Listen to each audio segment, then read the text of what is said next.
All right, so that didn't do any type of a countdown, really. It didn't do like the music. I think that one doesn't have any like Yeah, music to it. that was terrible. I was disappointed. I'm like, wait a minute. Yeah, I don't think I've ever used that one before. They have some new ones though that I seen, so I used that the other day. Nice. All right, let's see. Make sure my mic is good. I don't know if it's even running my mic. I have no clue. Might not be. Hold on. 1 second. I'm going to mute myself. It's running my webcam mic. Hold on. Okay.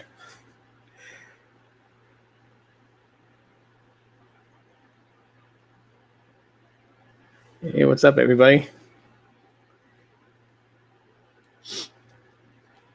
Yeah, we need countdown music.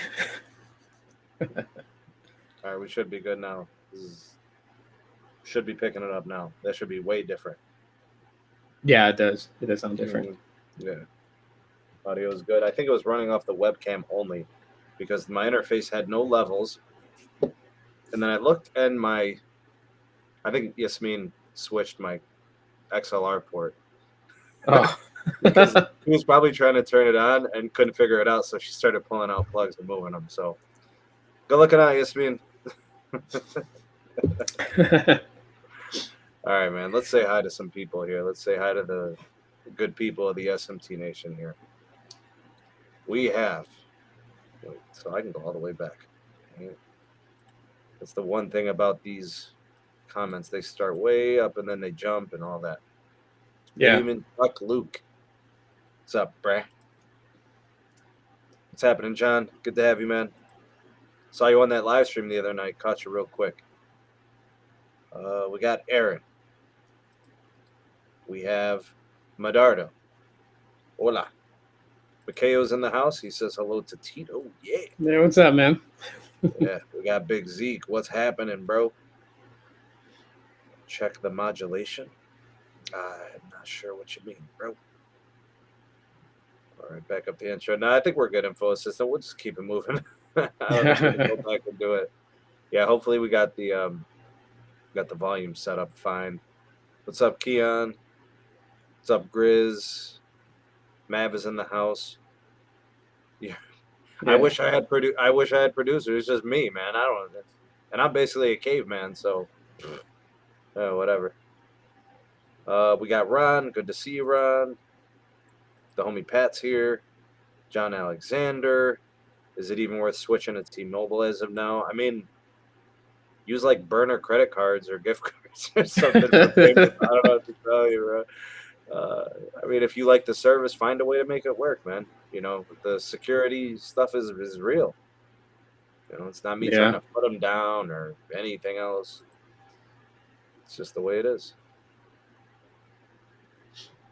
I used a prepaid debit card when I reactivated the Metro line. Yeah, there you go. Baby Yoda's in the house. Appreciate you, man. Thanks for coming through. Sylvana's here. Got my order into Los Mobile. Nice. Getting a physical SIM. There you go, man. Good stuff. Ed Bassmaster is in the house. What? Are you talking about the dude from Philly? All right. Tito, I want to thank you for coming on, man. Thanks for coming through. It's been a long time since we had you on the stream over here on my channel. So we welcome you, and we're glad to have you. I'm glad to be here. A lot of stuff has transpired in the last several weeks, several months. And honestly, man, today's podcast could go a lot of different ways. There are a few topics I most definitely want to cover. I do want to cover the most recent news from T-Mobile. Their CEO came out and spoke on the data breach situation. It only took 2 weeks, you know, and he finally came out and talked about it. And, you know, clearly it's a damage control thing. The stock price has plummeted. People have been tripping. You know, I'm sure there's tons of people calling. There's a couple of things that are still going on behind closed doors that I'm not really a fan of. That, you know, they've come out and said that nobody's financials have been compromised, and that's false. That is 100% false. People's financials have been compromised. And, you know, now they're saying, well, we take your personal data seriously. Well, now you do. When you know you're going to get sued You've got 2 class action lawsuits pending, and then you've got the FCC on your ass. And they're probing. Now they care. Go ahead, Tito. Give me your take, man. You've been following it. You've been watching my vids. I'm sure you always, tune definitely. in. Yeah. So, and I know you've been looking at the newsreels. So, go ahead, man. Give me your take from day one till today, man. What do you got? I mean, you're a customer, right? Like you buy service from carriers, Yeah. For me, just first of all, when I first heard about it, it was shocking. Like that actually happened. Like I thought, like they have at least more than Game Boy level security protecting customers' info. Apparently not. So, it does hit close to home on it, really, because I mean, like I just said earlier, like I just recently reacted the Metro line because of a thing that they gave me. But, the kind of paranoia of like my info being compromised made me go out and get one of those green dot cards, which normally I would figure they wouldn't even let you use, but they let me use it for the auto pay setup and everything. So I wasn't going to argue the point. But I can only imagine just how, so many people that wake up the next morning and they see like massive charges to their debit or credit account or their account's drained, seeing your recent video about Mr. Sievert over there and his apology and everything. Of course, an apology doesn't fix a lot of that damage. Right. Mind you, I think more people would be a bit more, not really like understanding, but like they wouldn't be too much on fire if there was just a little bit more transparency and like, okay, you know what, we messed up. And yes, people's, info is compromised, debit cards, credit card info is compromised. Instead of trying to bury it, I think that, to put the best foot forward, T-Mobile really should just come out with it and just let people know. I mean, the last live stream I watched with you guys, Carlos talking about that, his bank proactively was like on top of it, like not everyone's bank does that. So like, I don't know, T-Mobile just needs to get real with it. I mean, this is not something that I think that like a company as T-Mobile's caliber should be facing something like this. Well, you got a point, man. There's 3 carriers in the country, 3 mobile network operators. They are huge. All of them have 100 million or more subscribers. And these are companies that make billions of dollars in revenue each quarter, right? Tens of billions. So they generate big money. So to know that the security was just so deprioritized on their to-do list, right? So like marketing's number 1, network is number 2. I always felt like T-Mobile's priority of focus was always slightly out of order. This goes back to the John Legere era. Like, okay, he had the customer service part right. Yeah. Like it was at the top or very near the top. So he always won in that realm. But all the other stuff seemed out of sequence. And even to this day, I feel like some things need to be prioritized more. And I think this is one of those things that nobody cares about until something happens. Yeah. Right. So like what Dennis is saying, I hope they get a heavy fine. I hope it goes to the right place to improve. And, if they do get audited and they can find where the issues are and how much, how much madness was going on. The FCC is probing 100%. They probably feel that there is some negligence there or else they wouldn't be probing. Yeah. Probably on the surface, they could tell that certain things were there and not there. And now they're going to dig deep, and I always looked at it like this, Tito. To say that we're surprised it got hacked, I don't think so. I'm actually surprised at how many frickin' times it's happened. Yeah. So you look back at, I think 4 or 5 years ago, they had one. And then ever since then, like 4 of them. What's up, Yasmin? You want to say hi? Come on. Come say hi if you want. You just crashed my live stream. Mama's got to watch this. Okay, come here. You already crashed the live stream. Everybody can hear you. You got to say hi. Yeah. You want to say hi to Tito? Hello. I think he's got kids your age. You got any 5-year-olds, Tito? My youngest is 6. It's my son. His youngest son is 6 years old, so he's probably starting 1st grade. You're starting kindergarten. Mm-hmm. Yeah. You want to say bye to everybody as you go upstairs? I'm not going upstairs. You're gonna stay here and crash the live stream? All right, let me do my show. No. All right. Why are you eating candy? I smell like Sour Patch Kids or something. It's grape. I can smell it. Watermelon. Love it. Go ahead. Watermelon, grape. Go ahead. Go entertain your mother. I'm gonna read you a book tonight though, right? You gotta pick a book. Okay. Mm-hmm. My mom says yeah. Yeah. Don't forget about these. I know my card's right here, Yasmin. Thank you. Okay.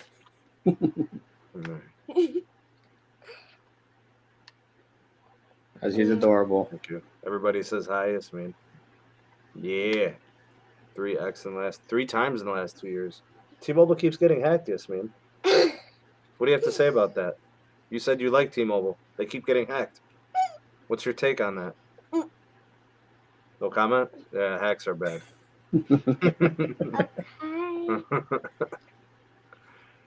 I think Tito's probably number 1 dad, actually. I'll take number 2, though. I'll slide into the 2 spot. I'll put you up there. Is Baba number 1? No, yeah. Yeah, no, yeah. No, yeah. No What's up, one's the Zioba? first. She has Sneed with long hair. Come on. No one's the first, so Yasmin, what would you look like with a beard? You think it would look right? Yeah. I'm a girl. Your mom says bedtime. Yep. See ya. Oh. Get out of here. Good night. Thank you. I'm saying Thank you get for out of coming here down. at school. Yalla, go ahead. Don't make your mom mad. She's gonna blame me if you don't go upstairs. Oh. Got to get one of those filters. Oh my god, man! I've messed with those filters, me and Yasmin.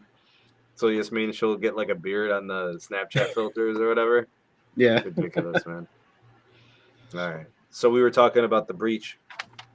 Yeah. Some of the things that Eugene, aka Sweaty Armpits, was saying. He said sorry. He apologized. Everybody's gonna say, "Oh, it's not sincere." I get it. He's a CEO. He didn't have anything to say for a couple of weeks.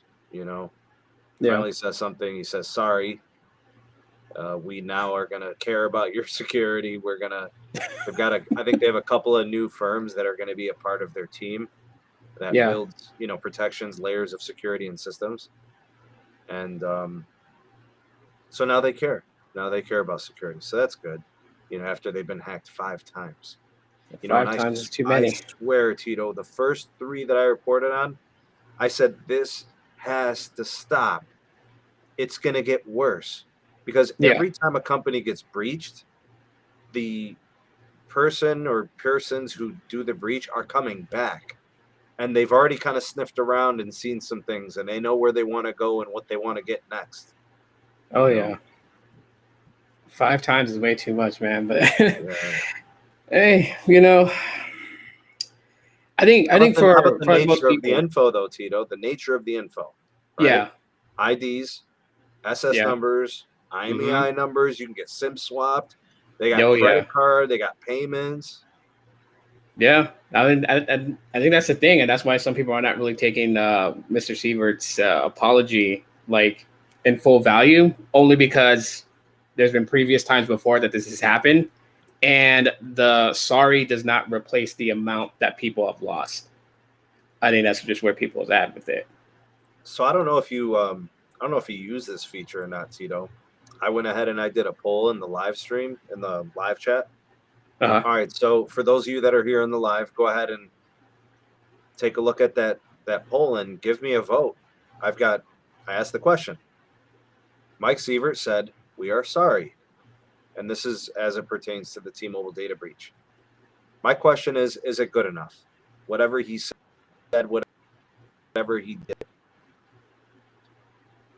There's 4 options. You have yes, they did good enough. The next one is no. The next one is his 2021 salary should go to customers that are affected by the breach. And the fourth choice is Deutsche Telekom should demote and replace him. I thought those were the four. Yeah. I mean, what four things could you think of, right? So, yes, they did enough. No, they didn't do enough. And then the other two are his salary for the year should go to those affected, which, by the way, he makes at least $20 million a year. Oh, yeah. So you would take 20 million and give that to the 54 million people affected, which is pretty daggone good. I'd be getting everybody about 500 stacks. You know what I'm saying? So I'm just saying, I'd be helping you out if I could pull that off. And then Deutsche Telekom should demote and replace him because they are the majority shareholder of the company. So I would choose the last two options, both. That's just my opinion. I mean, it's just not only the data breach, but it's just one bad move after another. Just the things that they do industry wise that, you know, I follow just to kind of understand where things is going. I mean, you know, the whole fiasco with them trying to pirate Boost Mobile customers, you know, those types of things, you know, for a guy who pretty much was hyped up by the previous CEO to come forward and be like, you know, he's going to do what I did. And, you know, Mike Sievert's the guy for the job and everything. Right. And then he comes in and just every promise, you know, like expectations they set for everybody just gets lopped out one after another. And it's just like, okay, so why'd you put this guy in the first place? I mean, so, clearly these issues have predated him, but what has he done since he's been there? Honestly, the way I look at it, really nothing. Mm-hmm. I don't really see anything that can be pinpointed to him for any type of success in T-Mobile currently at this state. I know a lot of people are. I know his approval rating is low. Yeah, I mean his approval rating has to be like Biden-esque. Like right now, you know how Biden's approval rating is probably really low. Like it's gotta be right there. Like economy, you know, vaccinations. I mean, this is not a political show, but like, look at what everybody's all stirred up about. And they're like, you know, so like, yeah, I'm giving him the Biden-esque treatment at this point. Like, everybody hates you right now, Eugene. Seriously, the pit stains gotta be thickums right now. Seriously, man. Like the gray shirt is like dark charcoal right now. He's sweating so heavy, you know. Man, it is crazy. I sometimes we kind of joke about the situation. Yeah. But at its bare bones, you know, with people and their identity items, their personal identifiers, the financial situation, anybody who had a debit or a checking account linked to a debit card, all that. I mean, people have told me, they've sent me screenshots, they've shown me, you know, these balances getting completely depleted. Yeah. So that's terrible. Yeah. And, you know, there's people that live check to check, Tito, and you know that they're going to be affected in a big way. They've got families. I mean, come on, man. I know, dude. I mean, psychologically too, dude. Like psychologically, even afterwards, even after this was like, say they did something that, you know, was okay, you know, with their customers to kind of just like correct the issues or everything like that. There's still going to be that psychological thing in the back of the head that's like, I don't want to give you guys my debit numbers or my addresses or anything like that because of this situation, regardless how many times they can tell you we don't have Game Boy level security anymore. We've beefed it up now, you know, doesn't matter. It's still going to be in the back of somebody's head. And that also affects other companies too, and how that person engages in business with other companies. You know, if you move companies and your goal is to now learn from this, whether you were affected or not, another carrier, maybe the goal is to just not give them anything. You know, if you just want to get postpaid phone service, I don't want to purchase phones. I don't want to finance phones through you guys. I just want to pay month to month. I'll prepay for postpaid service. I don't want to finance phones. I don't want to give you my address. I'm going to give you my email. If you guys want to contact me, you can obviously send text messages that are secured and encrypted from you guys to my device, right? I want a SIM card. That's all I want from you guys. I want access to your network. That is it. I want prepaid, postpaid access. I will pay you ahead of time for the service. I'm not putting it on auto pay. I'll pay my bill, you know, on one-time payment every month. You know, I don't need anything on file.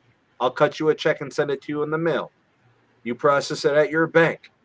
You know, like there's we should have the ability. If I'm not going to finance phones through you guys, you don't need my credit. You don't need my SS. You don't need none of that. No background checks. I don't need it. You know, bro, what's the worst that could happen if they bill somebody a month ahead? What are they going to lose on one line? Like, that's not going to phase their business. You know, they don't need my credit for that. Sheesh. They're just going to write it off as a freaking business expense at the end of the year anyways and get a tax deduction. You know? Yeah. I mean, and that'll push somebody to actually that point, because I've known people who actually will do that. They will literally take all the info off account, or actually start an account without putting in too much personal info, and willingly walk into like one of the stores to pay their bill cash. Like they'll go that whole. Dude, I'll pull up at the carrier store to pay cash. I don't mind. You mean to tell me I can't drive by a Verizon store or an AT&T store on my way home from work or home or whatever? I might pass 2 T-Mobile stores on the way home. I probably pass 3 Verizon stores. I pass at least 2 AT&T stores. Yeah. And I'm only talking about a 15-mile drive. Yeah, know? There's people that's willing to do that. So, I mean, like, I don't know, man. T-Mobile's just, it baffles me. And I'm just looking at it just from being like a customer, just from that standpoint. It just baffles me, like all the things that goes on. Yeah. So, pretty bad, dude. It's pretty bad. I'm not here to pour it on. That's not what this is about. I mean, it's going to affect their business, I'm sure. It definitely is. We'll have to see what the port outs are like for this upcoming quarter. We'll have to see what, you know, the other carriers' churn rates are, if they're lower and T-Mobile's is higher. We'll see. We'll be tracking it. I'm sure we'll get some numbers, and we'll get some of the talking heads on, Carlos. And I'm interested in that. I actually am waiting for when you guys get that data, so that way I can listen in on it, because you know it's going to happen. I mean, one of the concerns is that when I ran a poll last week, some people did say, in one of my polls, I think it was like 19 or 20% of people said, I don't care about my personal info. That's pretty crazy. Wow. The fact that there was anything other than 0% concerns me. Yeah. You know, so, and the same thing goes here. Like, here I am with these. I got 89 votes right now in the live poll. You know, did Mike Seaver, was it good enough? And there's more than 0%. You know what I'm saying? Like, that's pretty damn crazy. And you know that 10% of people right now that it's at, you know, they're just, you know, they're looking at the world through magenta shades. They literally don't get it. They either weren't affected by this, maybe they got lucky, yeah, you know?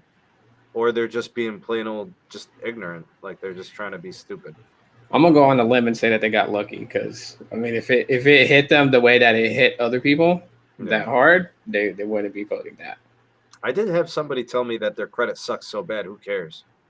They're like, my credit's so crappy, like it doesn't even matter at this point. Just because your credit's crappy, I mean, you can always build your credit back up. That's the whole point of it. You just because it's down, you don't leave it down. Right. We have a helpful tip from John. Thanks, John. Appreciate the super chat.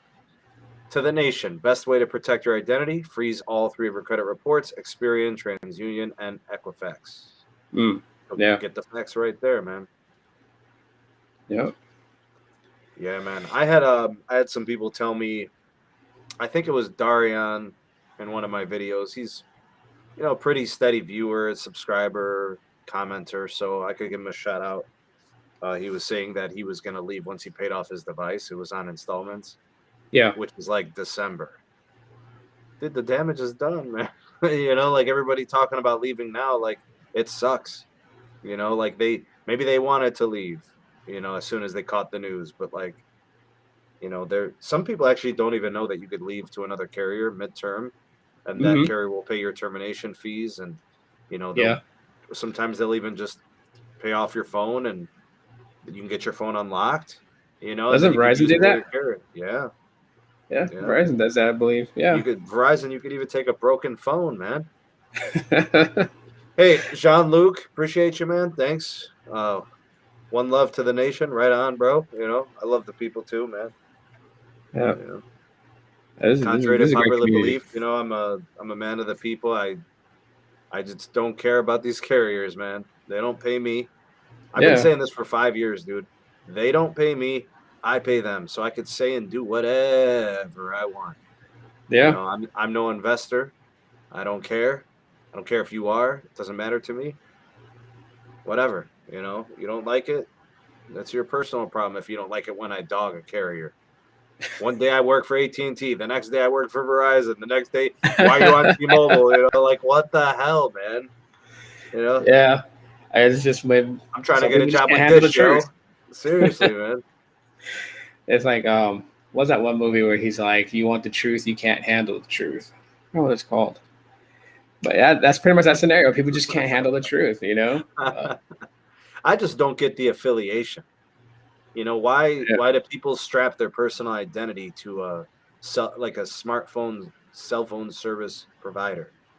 That's I weird. think they just probably want to feel they want to feel like they belong to something, I guess. I don't know. I never seen it that way. I don't want to belong to anything. I don't know. Like, I mean, I like being a part of something positive. Don't get me wrong, man. But as soon as it gets toxic and negative, I mean, then what's the end game? You know, like they're horrible, like just so stupid. I got one guy who just @s me on Twitter. He just says the stupidest things, and I don't even reply, dude. He's been doing it for like 2 years. Never replied to him in my life. He just keeps on going, dude, and I just ignore it. Like I don't even respond. Never did. And he just talks to himself, man. You know? That is crazy. And I don't think he understands. I mean, and you know what else I pulled off, which is pretty funny, is you know how on the when you go into the YouTube studio, you can hide user from channel. Yeah. Which means they can watch your content, right? Yeah. And they comment, but nobody can see the comment. Yeah. Well, bro, I'm trolling to the next level with that one, bro. So like I've done that to probably like maybe 10 people in the 5 years I've had a channel. I really don't like to do it. But I mean, some people just get straight up belligerent. Yeah, you have to. Yeah, like one guy made it personal. You know, when people start talking about family, when people start talking about race and religion and ethnicity, you know, and they start using derogatory terms, you know, it just gets crazy, you know? Yeah. Like some people are so ignorant. They look at me and don't think I'm American. Born and raised in America. My whole life I've lived in America, and they don't realize that I'm American. And I've I've literally like laughed at these people. Those same people, bro, I've paid more taxes in my life. I could buy them and sell them 10 times, those people. You know, those people are just pawns. But it just goes to show you the level of ignorance. Yeah. You know, like that they don't know that I'm a school teacher. They don't know my positive contributions to society. You know, they don't know how many people I've helped in my life. They don't know that about you. All they know is that they love a carrier. You may question something about them and they make it personal. You know, and they're just crazy. Come on, Tito, you know, man. I'm preaching the choir right now, dude. You know. Yeah, I know. I've dealt with this so many times before. I mean, it sucks. It sucks to have to go that way. I don't know for those people who don't make content on YouTube. Let me just be the first to say this. At least from my standpoint, I don't like having to put somebody in timeout. Like, you know. But when you come to somebody's channel, you watch their content, you watch their live streams, you get very belligerent, you get very out of hand and everything like that. You have to be put in timeout, and stay there for good. But it's not something that like, you know, I look forward to every day trying to go and find someone to put there. I really don't. I really wish that people could just maintain a level of respect regardless of what one thinks. I mean, we're not all mindless robots programmed to think the same way. We're all going to have different opinions. But also, too, when the truth comes out, no matter how much you kick and scream, you can't change the truth. That's why it's the truth. It's unbreakable. It's unmoldable. It's solid. The other piece of that, Tito, is these things don't happen in real life. Nobody calls me these things when they're in arm's reach. Oh, yeah. You know what I'm saying? Because if you're in arm's reach, somebody better help the bear. Help the bear. Did those people not figure out what those hashtags means in the chat? I mean, we say those things for a reason because we see what you do. We see when you hit the gym. We see what you do. So but that's just the thing. These things don't happen in real life. It's always this made up figment of their imagination. They just come in out of pocket. Yeah. Most people in real life have more sense than that. But they get behind a 5-6 inch display or whatever and they get to typing. They get brave pretty fast. Fingers, right? Yeah. Big shout out to Cesar. Thanks for that super chat, man. I appreciate all that you do, all your support. Like we say at the SMT, spade is a spade. I gotta get a shirt, man. I gotta get a shirt. Spade is spade. Design one, man. Design one, and I mean that's what I did with like the shirts that I have. I sold a couple of shirts, so that's cool. I always felt weird putting merch on there, just like when saying it, like I have merch. It just sounds weird when it comes off of me, but I was lucky enough to have, a good amount of people buy a couple of shirts. So I still appreciate those people for buying those shirts. And they weren't even like the best graphics ever. They were just like quickly put together type stuff. Yeah. They still bought it. Yeah, dude. Everybody's been asking me, what's up, Nintendo 504? Everybody's been asking me to do merch. I'm trying to think of like, what would be the themes of these shirts? So I would definitely do a hashtag help the bear. I would do one of those. I would do spade a spade. I would put that one picture with the mic, that emoji or whatever it's called, memoji.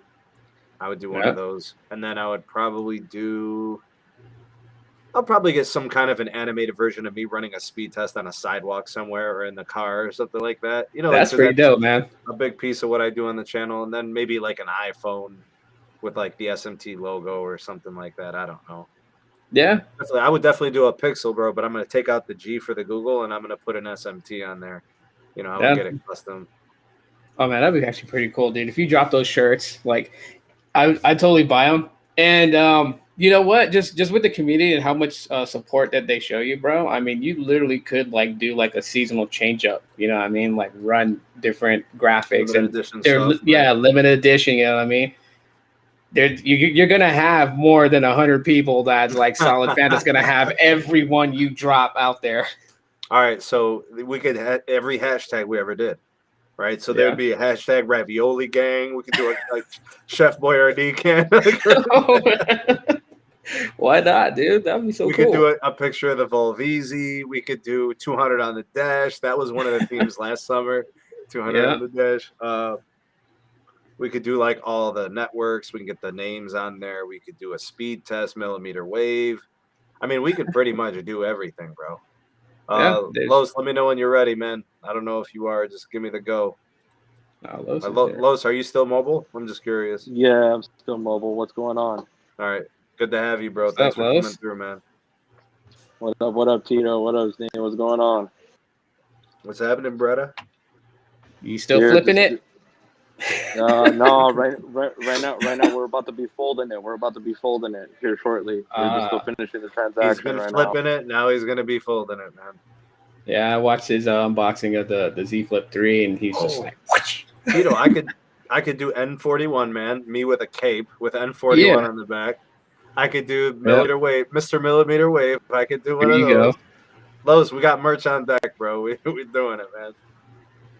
Wow. Anyone that's good at graphic design, man, submit your take on it. Well, that'd be so cool, right? Yeah. You know what I mean? Someone from the community just designs it. Bro, I was already doing something with I was gonna start a Patreon thing, and I'm thinking about it, bro. And then I'm gonna do it to set it up to where whoever's on the highest tier every 3 months they'll get merch for free. They'll get select merch. So I'm gonna set that up. I was gonna say, Los, the fact that you still don't have a Patreon, I don't understand, bro, because we've been asking you to get one. I mean, you have people asking you, and you could make, bro, look at all the devices you got now. You've got the fold, you've got the flip. You could do all types of content, showing off features, flexing the devices. You could continue the network testing. I mean, Dish is building out in your market. You're going to have C-band galore. I mean, there's a lot of content to make. Yeah. I mean, if you're trying to move platforms, I mean, you could do it that way, bro. We're getting it going. We're getting it going, bro. You know how it is, man. Like the other day, I was working on it while on the Patreon thing. I haven't launched it yet, but I was working on it while I was doing some of the Los Mobile stuff. Nice. But what's up with Sweaty Armpits, man? What's going on with him, bro? I see that 9% said yes, bro. Aren't they tripping, dog? They're sweating armpits with him. What's up, Carl? Good to see you, man. What's up, Ron? I voted for the Craig's last about two my 5 options. years. Take his pay and get him out of there. Los, what do you think of those 4 choices, man? You got yes, they're doing enough. You got the second. I voted one, the no. last one. DT should demote and replace him. Yeah, that's what I really think. I was kind of thinking, take his 2021 salary and give it to those that were affected by the breach, and then he would have likely have learned his lesson. I mean, who could take a $20 million pay cut and not feel it? So You're gonna feel then then he would change. Like, he would be a different person. You know what I mean? I don't know, bro. He's still gonna be sweating, bro. Maybe he won't be able to buy that Old Spice anymore. Donations. Everybody sending super chats at the live streams over on T-Mobile when they do their earnings report. Oh, I did that one time, bro. I did that to dog him. It's true. I know, man. It's crazy. I think we're good. I think if anybody has any questions about the T-Mobile data breach, by all means, go ahead and ask them. We can address them for you, give you the information we do know. There have been people who followed it every step of the way, so I'm sure some of the moderators and SMT members can discuss it as well. We wanted to also talk about the fold and the flip hype. All right, so I'm on the fence about buying a fold or a flip. If I had to pick one to buy, so I got the money to buy either one, and I wanted to get a second or third or fourth device or whatever, I think I'm going with the flip. I like the concept of the flip. I like the compact nature of the flip. I like the fact that it still looks and behaves like a phone in its full form, right? Because when you think about the fold, when you unfold it, it changes it to like a small tablet, right? So obviously you have more of a canvas to paint as an artist would, right? More real estate, more potential. But see, the thing is I don't know if I really have a use for a fold. Maybe that changes if I just get one and then learn to use it for all of its features. But the way that I use phones now, I'm not with, I don't know, maybe it would change if I bought it and then I would kind of find its purpose, with my usage. It's nice having it in your pocket, bro, and then you just forget about it. What up, Pete? We got the bearded dragon, y'all. What's up, Pete? Ahoy. What's up, Pete? What's going on, man?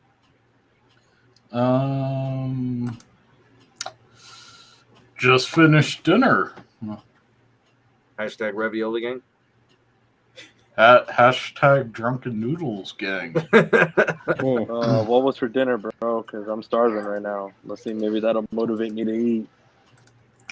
Got Chinese food, drunken noodles, and kung pao chicken. Oh, Chinese, you're very bad man. These things happen.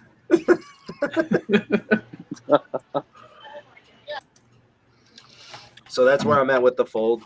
I don't know. I think the flip is more up my alley. I like that compact nature. Put it in the back pocket. No extra, beef or heft to it. I'm a little curious about the battery capacity and kind of how that plays out, because even though it would be a secondary device, or I would have a second or a third phone because of the testing, it doesn't have to be the only device, right? So yeah, if it doesn't make it through a day with heavy use, it's not really going to be a big deal. In fact, to be honest with you, I would put my main SIM into the flip because it would be mostly for phone calls and texting, right? And then my other phones would be for the testing portion, all the speed testing and, my SIMs. So I could see that working out for me. I'm just not sure about the fold, man. That's just me. Why don't you ask Pete? He's actually had the chance to rock the Fold 2 for basically about, 7-8 months? What do you say, Pete? So it's good for multimedia consumption. some games actually, or like from the Samsung store, have some added features, but not from the Play Store. And there are some apps that the interior form factor don't work for, but thankfully they did an update and they just show up kind of small on the front screen when they don't work. But YouTube is nice. So is the Quad HD Netflix. What about, have you done the three apps open at once? The multi. I have not tried that yet. That's pretty crazy. 3 apps, dude. So you could run a speed test. You could run a YouTube video. Does it do 4K or is it Quad HD? You said. I've only done Quad HD. Yeah. But the 3, I would be surprised if it didn't do 4K. We're about to find out here shortly. I'm waiting to check out. He's literally buying the device as we speak. What do you say, Tito? Where are you at, man? I mean, Fold, flip, these different form factors. I would probably try the Fold just because I already have ideas in my head what I could use it for as far as content creating. So, I mean, you got a pretty good size screen to use basically as a canvas to help you kind of create content for YouTube and everything like that. Plus, I've seen various different ways in how you can record from it. And so that kind of like got like, okay, that's kind of cool, but I can't drop that kind of money on a phone like that. Well, all things considered, let's say money wasn't the issue. You were buying a phone, you got the funds for it all. I mean, what strikes your eye, Yeah, it would be the Fold. I would definitely try out the Fold just for that reason, for content creating. I like what Austin Schwartz in the chat just said. I'd get the Fold because I use Excel all day, and yeah, if I ran Excel on that phone, pairing a Bluetooth keyboard, so much real estate for seeing them cells. Granted, most of my Excel is done on a 42-inch screen right in front of me. So it's kind of nice having the ginormous widescreen or 2 displays, for multitasking or multi-applications. But I'll tell you what, man, for something that's going to be able to somehow, some way get into your pockets, it's pretty incredible that they get it in there. Oh, yeah. Foldable. All right, Los, we'll be excited to see your coverage on it. It looks like Pete's for the Fold, Tito's for the Fold. I'm on the Flip, and Carlos is getting both, so we'll see. So far, like I said, I'm digging the Flip, but the Fold, like Tito's right, bro. It's good now, especially that you have the pen access with it, compared to the last one that you couldn't use the pen, and they actually made a special pen for that screen. Yeah. You can actually do content creation with it and edit. That's another reason why I'm getting it, is so to edit with it and see how I feel with it instead of having to carry my damn iPad with me everywhere. That big ass iPad, I can just carry the phone that I'm already going to do testing with and do it with that. So, real talk, CBRS is band 48. Yeah? Yep. Do any of these take N48? Probably these newest ones. Carlos, can you check the boxes? Hold on, let me check. Spec sheets. All right. The reason why that matters, Verizon has 30 to 40 megahertz of it licensed. I'm assuming that's what they would do for N48, Pete. Maybe. I'm speculating there. Yep. They do a lot of unlicensed on LTE currently. We're seeing like 60 to 70 megahertz. The iPhone does something weird. No. It's the S21 does something weird with the 5G on. The Verizon DSS. Yep. It cuts off. It cuts off like 30 megahertz of CBRS and trades it for N5 at 10 megahertz. It's horrible. So you go from 600 down to 350 down. Hate to burst the bubble, bro, but these phones don't have it. But the iPhone 12 does. Has N48. I guess I'm going to need a couple iPhone 12s in the near future. No, you're going to need the new iPhone. The 12 or the 13, Los? What are you saying? Well, by the time he wants to get it, it's going to be the 13, bro. I got you. Right. Got you, Yeah, Pete. we'll get you. I'm wondering if the Pixel 6 will do N48. 100%. 100%. It better. The Pixel 6 better. On here, it's going to have N70. The OnePlus 9 Pro, the OnePlus 9 Pro does do N48. I know that for sure. 100%. OnePlus does. Okay. Yes. How close do you think we are to N48 though? Yeah, I might be testing it. I might be testing it in the next 2 months. Do you think it goes commercial mid 2022? If we're lucky. Okay, so it's more like end of 2022. Yeah. Okay. So then we could even wait another generation of phones. Yep. Yeah. But does that mean I get to go out there and test it with you or what, bro? What's up? You're normally about 11 hours away, bro. Pete, we need the footage, dog. We need the footage. You're gonna get footage, but we're not. I'm not gonna be allowed to do speed tests. No. Well, here's the thing. It's gonna. If I'm borrowing Spectrum, I can't test it. Man. Yeah. We just need a service mode showing it connected. That's what we need. You'll get a DNN showing it. 2 phones for free. My brother, the N48 would be on mostly Verizon using. It would be Dish. This would also be on NTIA.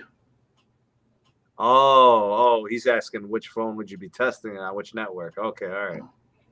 Yeah, but when it goes commercial, we'll see T-Mobile in some places. You'll see T-Mobile, AT&T, and Verizon and some Dish.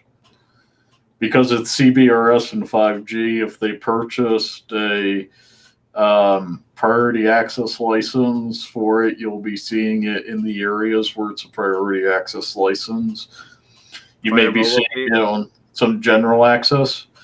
Hey, if you know the Vegas Raiders or the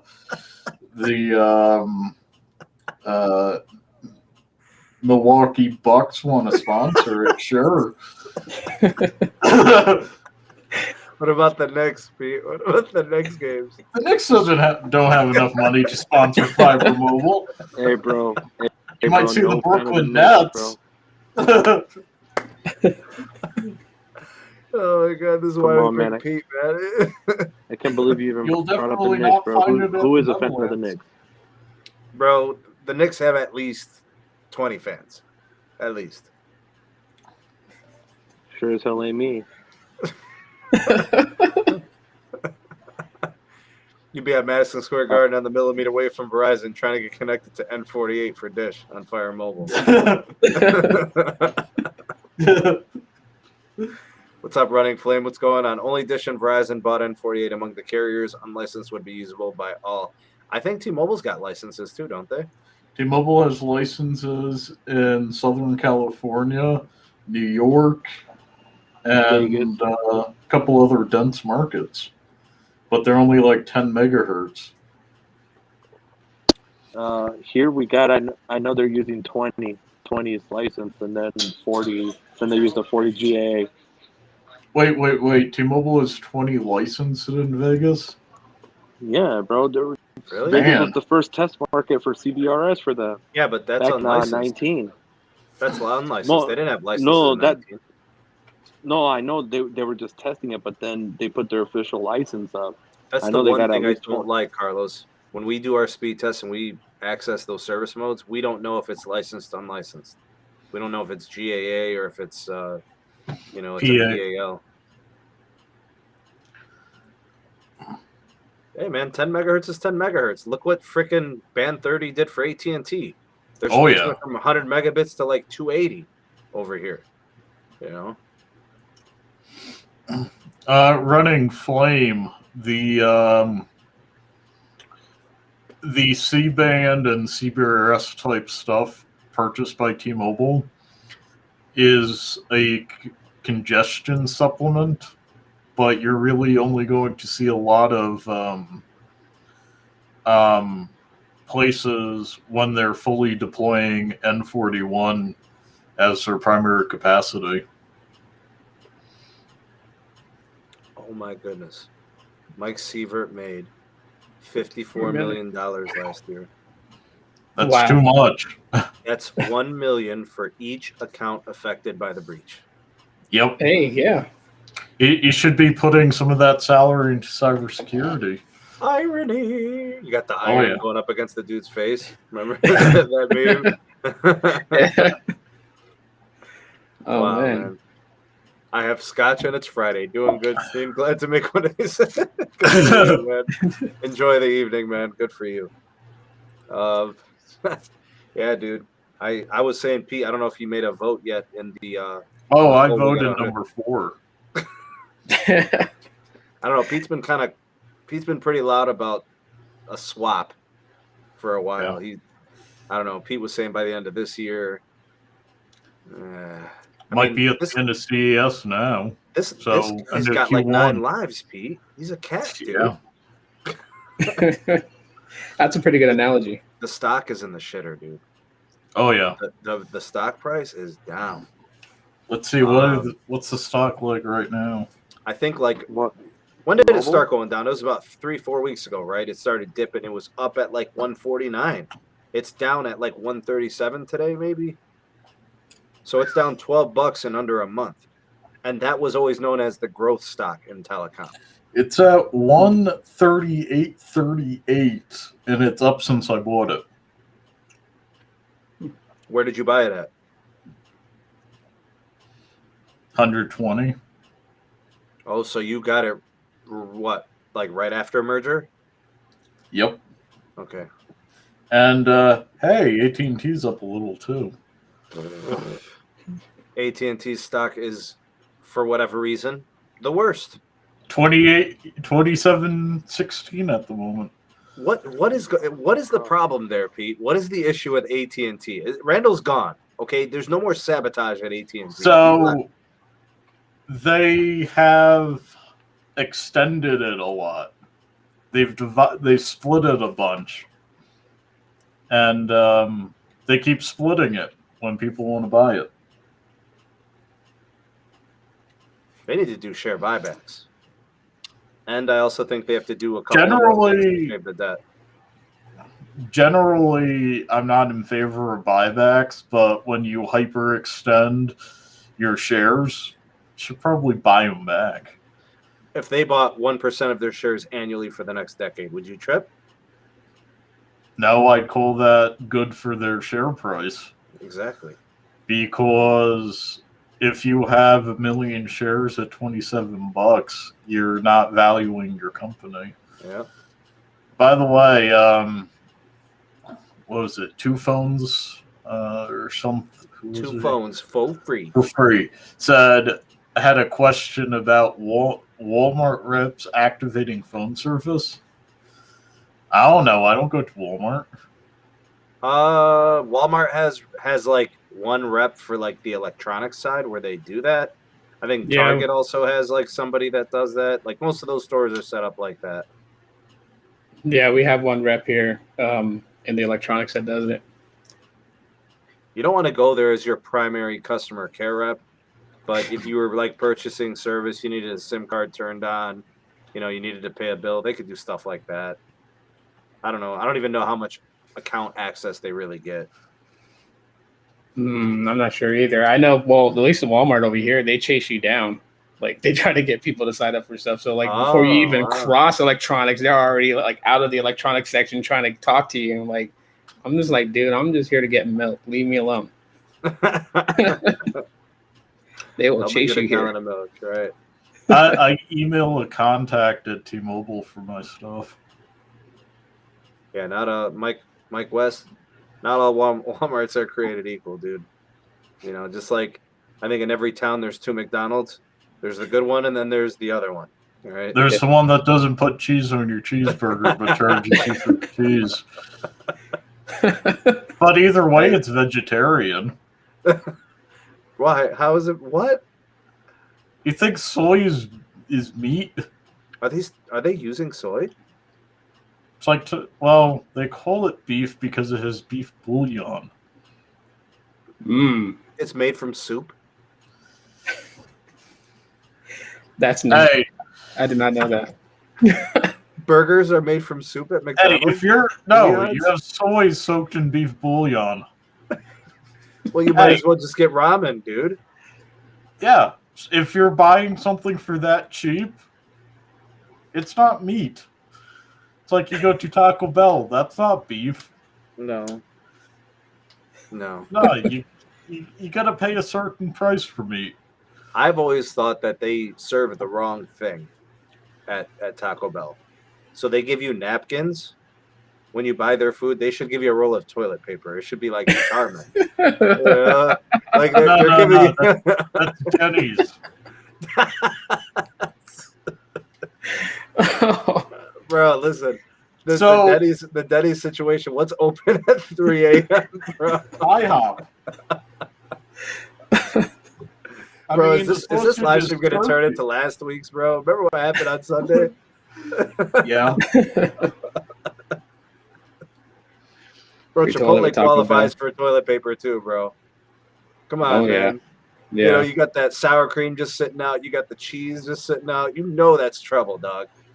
Basically, what I'm getting at what's his name in the live chat was Running Flame. Oh, yeah, it'd be Running Flame, all right, bro. Basically, what I'm getting at is, you know, Walmart, iffy retailer, I don't trust their service reps.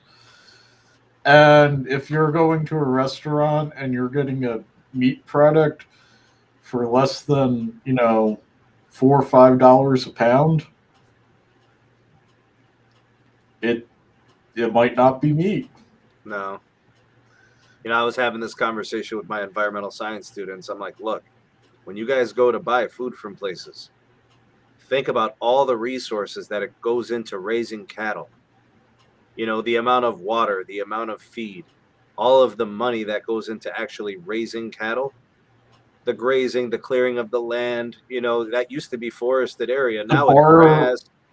The borrowing of federal land that you have to pay a lease for. Mm-hmm.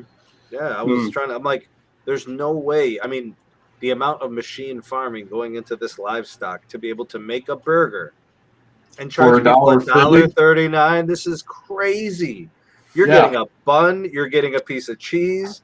They're putting and a bunch of soy. Dude, it's like, how could a burger be $1.39, dude? I mean, you get a gourmet burger, you got to spend $10. Something legitimate. When I want a burger, I go somewhere. I pay $12. Get a side of onion rings. And I think the most I paid for a burger was like $22, but that was when I went to Vegas over at Chef Ramsay's restaurant called Burger. You got yourself a gourmet burger. Yeah, oh yeah. That was a burger. That is the Verizon of burgers. 29-cent cheeseburger? Where do they do that at? I wouldn't even trust the cheese. Bro, 29-cent burger? That is death waiting to happen. Yep. That's like that burger from Demolition Man down there in the sewers. I wouldn't trust it. Not the point, Dennis. Not the point. Yeah, bro. Go buy a pound of lentils. Yeah, we got another one. Pete, we got the Google Pixel 6 up-a-coming. I'm excited about this one. 48. Okay. So you're excited about the CBRS stuff. Do you think the power is going to come up a bit? No, it's physically impossible. They're not gonna increase by 5-10 dB. No. Because Dish has been trying to push the issue. They want to see it go to 72 dB. Oh, they can do it, and then everybody loses service. I have no issue with that. No, man. But the DoD, dude. Yeah, that's what I said. They can push it up, but then everybody loses service. I have no problem with that. All right, so that's not happening. Okay, so the Google Pixel 6 is a phone that I'm excited for because, again, I think Google phones are the premier smartphone experience every year. I Doesn't only have matter if one you buy. gripe. Really? What's the gripe? I only have one gripe with my Pixel 5. I can't disable Band 12. Yeah, but you can't disable Band 12 on anything. Nope. So that's not specific to the Pixel 5. No, that's my gripe with cellular. I can't disable Band 12 for, data. Samsung, you could. But Band 12 you want if you're calling 911. No, dude. If you disable Band 12, that's the 911 carrier. T-Mobile only has one E911 carrier. It's also the only service they have the only band they have 5 megahertz coast to coast. So Band 71 still doesn't match Band 12. N71 has E911. But we're not doing voice over NR. Yeah, but when it's NSA, it won't run? Nope. You go right down to LTE when you're making a call. Yeah, I understand that, but it's going to go to Band 12, even if you're connected to Band 71? For the call, yes. Unless there's only 71 available. You don't have any questions about that, Pete? Hey, that's how it works on all the carriers. They have one or two Band bands 13, right? with E911, and when you make a call, you're on that. So Verizon Band 13, and then also AT&T Band 12 and 14. Yep. And it's the only reason they get Band 14 is because of FirstNet. Yep. Mm-hmm. But they'd be doing Band 12 only, probably, right? Yep. But when we go to standalone 5G, you'll have N71. Oh, Austin Schwartz, $2 super chat. There is not Band 12 in most of Wisconsin. That's interesting. They might be using it. They might be using a different band, or they might be using U.S. Cellular. Yeah, they might be roaming for that. Mm-hmm. $5 from Ruben Solis. Any news on the AT&T hack? Great content. Keep up the good work. Yes, Phoenix is on fire. Appreciate you, Rubes. No update. AT&T is still denying it. We don't have any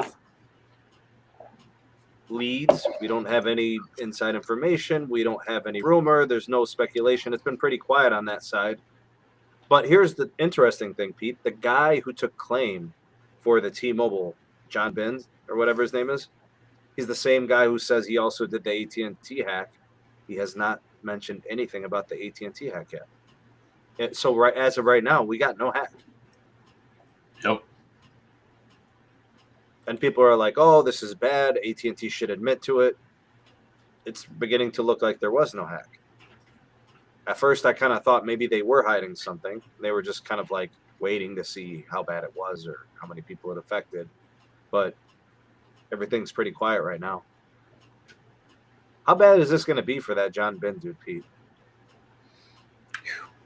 Like I said in your video, I don't know what's worse, the fact he can't get a date or the fact he's going to jail for 15 years for cybercrime. You think it's going to be 15? That's currently the minimum according to the DOJ for American National. Sheesh. So stupid, man. These guys this is why I said he's an incel. Because my wife would say, you have a get out of jail free card? Mm-hmm. Disclose it. Dude, my wife would be like, Sneed, you're out of your damn mind. What are you doing? Don't disclose it. I know.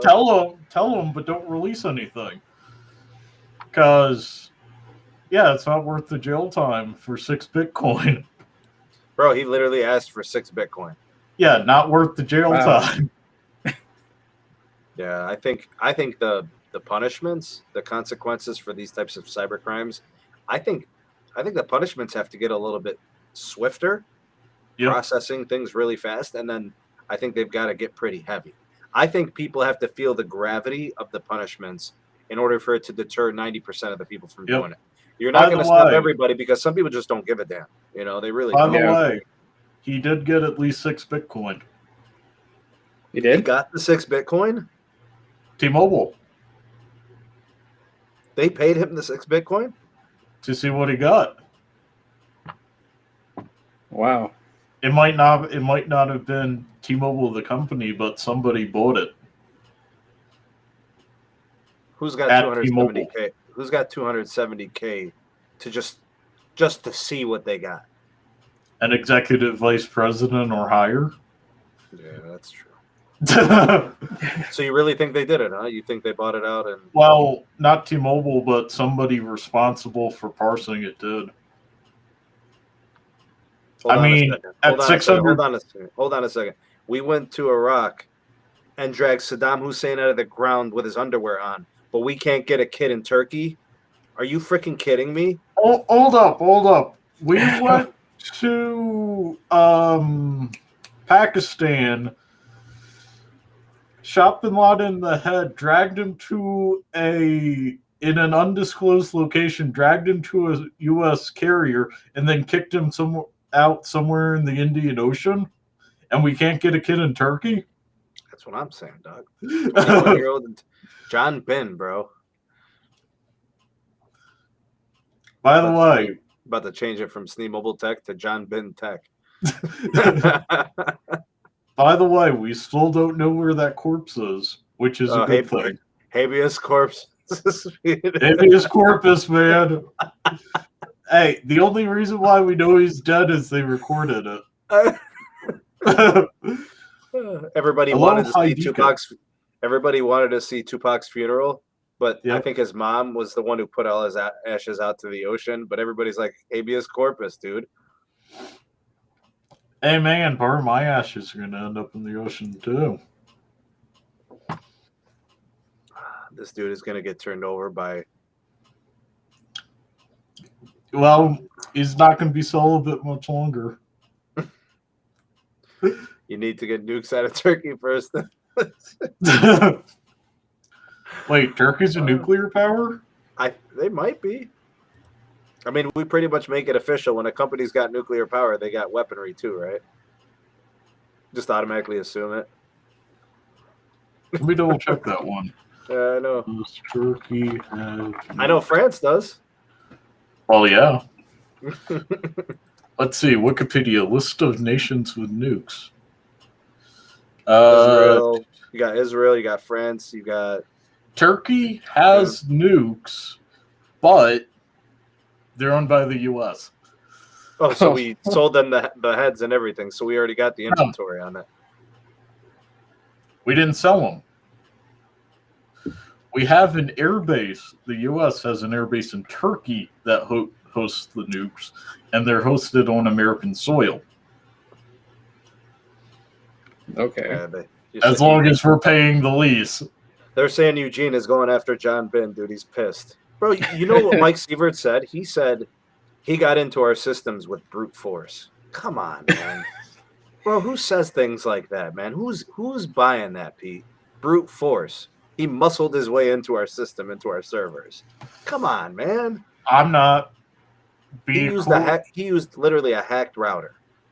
An unsecured hacked router.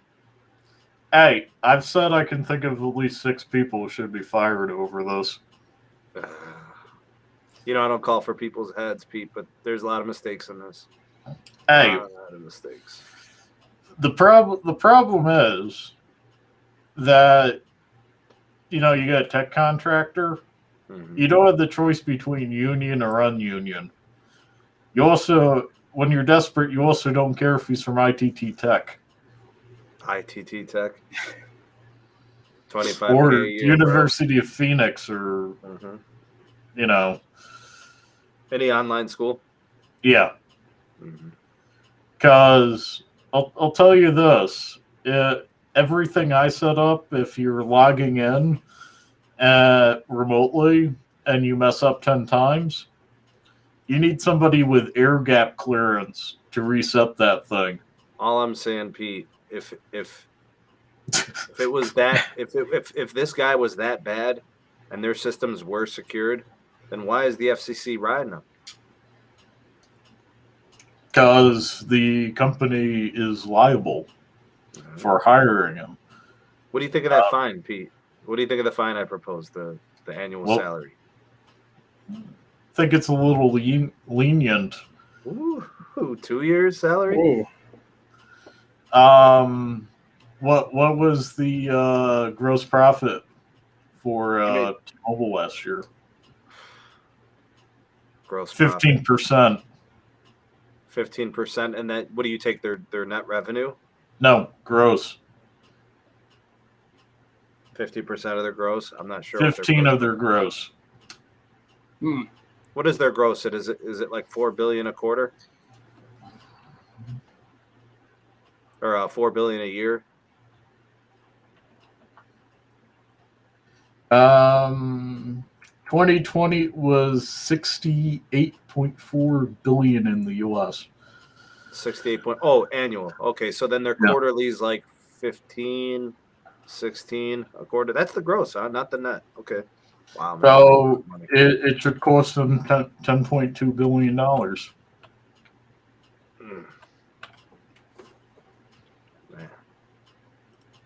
Los, we got you back, dude. Did you get the phones, man? Bro, they be on that BS, bro. All this time wasted, bro. So they called. They had to call the department. You know, the one that to verify your identity. So I answered the questions properly, but then they asked me another set of questions, and then they said, "You passed one, but you failed the other." And I'm like, "How am I gonna fail it, bro? I passed." Oh man. So now what? So they said, I have to wait 24 hours. So, Wow. Wasn't the goal? What's this, AT&T or Verizon? AT&T. So here's the thing, Pete. The reason he's doing this is because the other phone got delayed at Best Buy for a day. So now he has to wait till tomorrow to get the phone that he was trying to take a shortcut on. Now he's going to get the other phone. Will be in by tomorrow. So he might as well just cancel this. Either by tomorrow, or they said, you know, it could be sometime next week. That's what Best Buy told me. Bro, it's BS, bro. Like, how the hell you answer your own questions properly, bro? This doesn't happen at Google, bro. Buy a Google phone. Yep. Google's like, you got the money? You go, yep. Hey. Google says you'll get it in 3 days. Bro, I never had these problems with Verizon, bro. The worst thing with Verizon is they said. Did Verizon catch him and block him? Verizon gagged Carlos, man. He went quiet. What? Los, get on that Los Mobile before talking. I know, seriously. The swap, I have the Z Fold 3 already? Seriously? I don't think so. Sheesh. That means they've had it for, what, a week? Wait. Really? Back up the truck. The Fold 3 works on your Mavs Sprint guard band? Bro, I thought I was the only person who teased Maverick about Sprint. Nope, I do it daily. Yo, Mav, bro, get yourself a TNX SIM card and get it moving, man. Come on, bro. Now, so Pete, I know a little bit about the keep sites. I know a little bit about how it's going to be working, how they're going to be doing the upgrades. I've seen the setups. I know the plan. So the question is, how good will Mav's TNX N41 be compared to his 3 megahertz of B41? His newly configured site will operate like these well-optimized N41 T-Mobile sites. It's going to be identical. The only thing that he's going to have to deal with is when.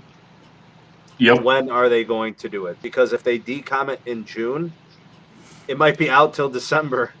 I don't know. It depends. It depends on the engineering. It depends on the installation. You know, the crew. The N71 from 2 towns over? I hope not, dude. I'm hoping they put it everywhere. Hey, I'm hoping so too, but hey, the N71 You know they got a might lot of- be as good as his guard band. But no, it might be better, dude. If like, take for example, they got their own licensed spectrum. They're getting some from the FCC. They're getting some from Columbia Capital. They're getting they get it from everywhere. Yep. Nobody has more low band than frickin' T-Mobile, dude. Like, people don't realize, like, they have the 5 megahertz of band 12 national, but they've got a crap ton of their own 600 and then other people's 600. They have a ton of it. Man, this guy's about to get some Chinese food. Guido? Yep.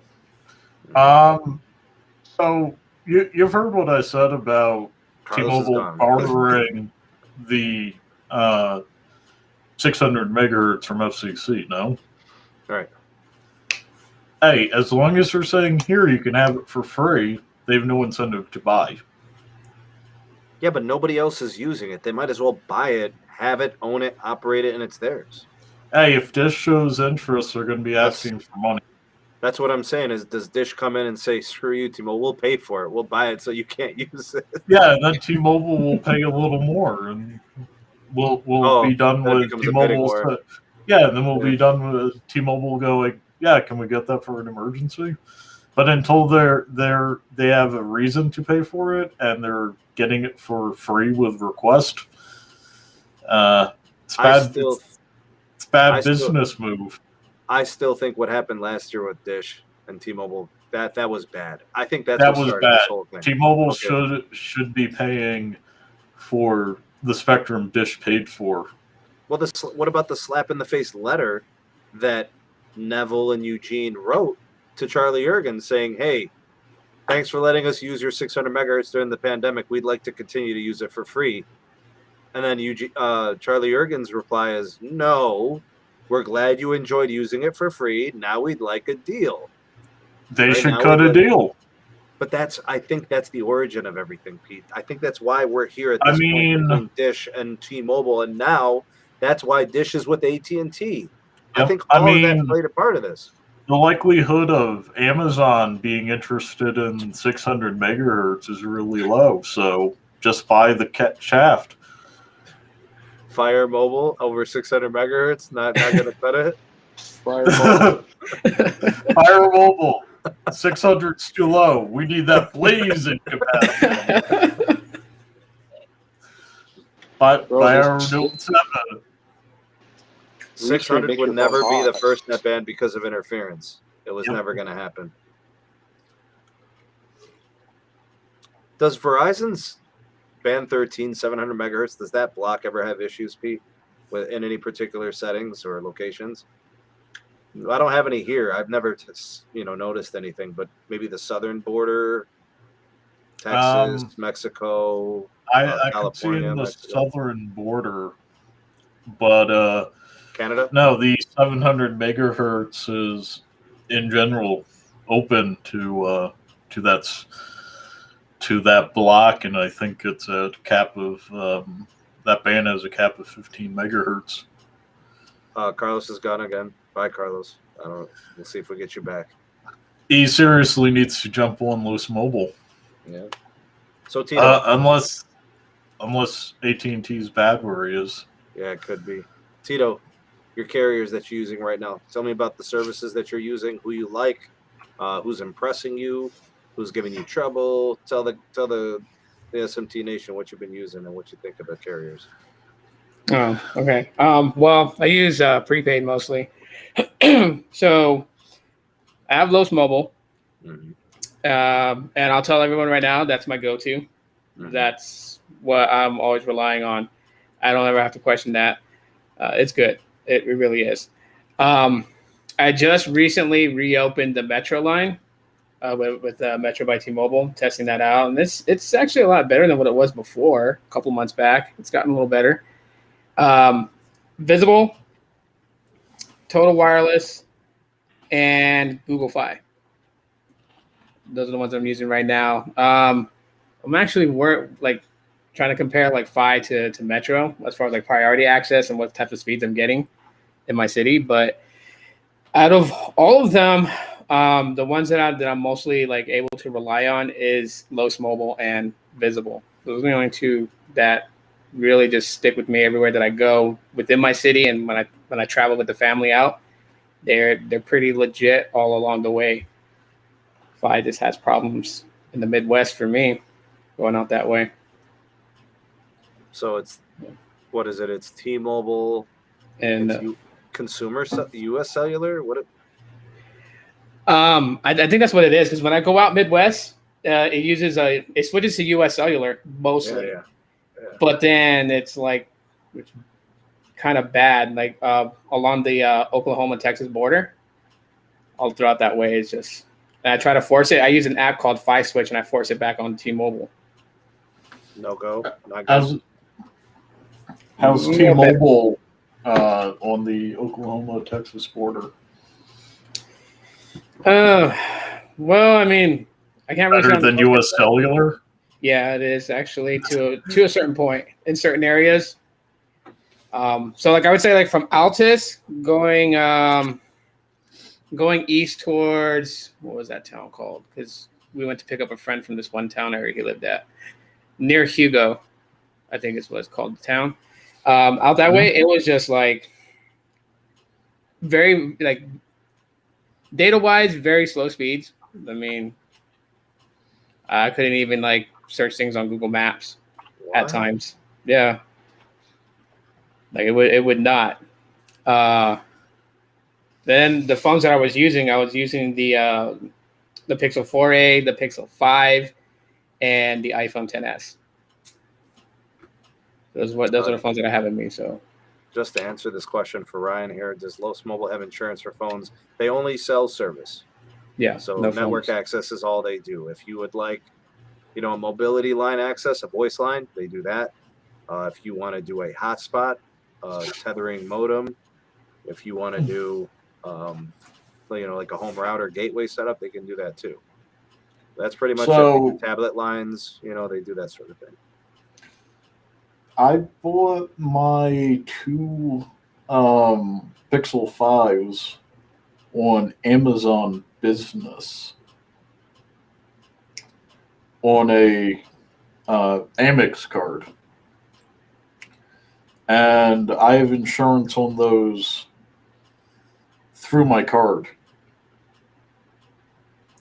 Pulling up what my card insurance is.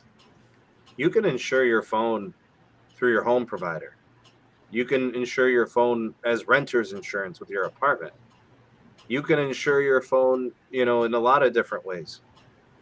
It doesn't have to be with like the insurance that, a service provider offers. In fact, most of the time theirs is more expensive. Especially if you're getting an iPhone, Tito, that's like $1,000, and your deductible for your home is like $250. You might as well just put your phone under there, and call it a day, because your deductible is going to be $250, and they'll replace your phone.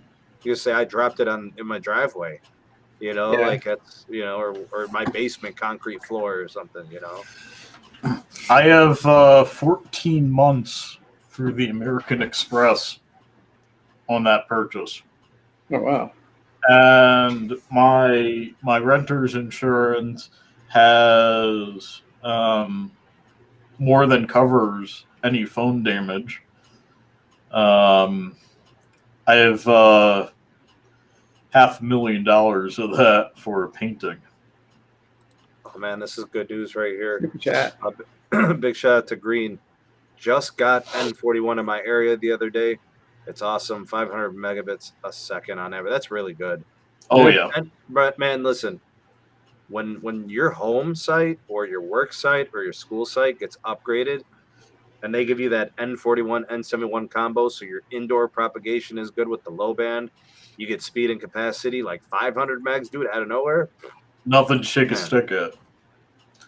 It's awesome. And, if it's home, now you have a new home internet option, potentially, if it holds up well and, your Nokia trash can doesn't overheat. And you're on the bottom of the barrel of priority, so if you're not over congested, you're good.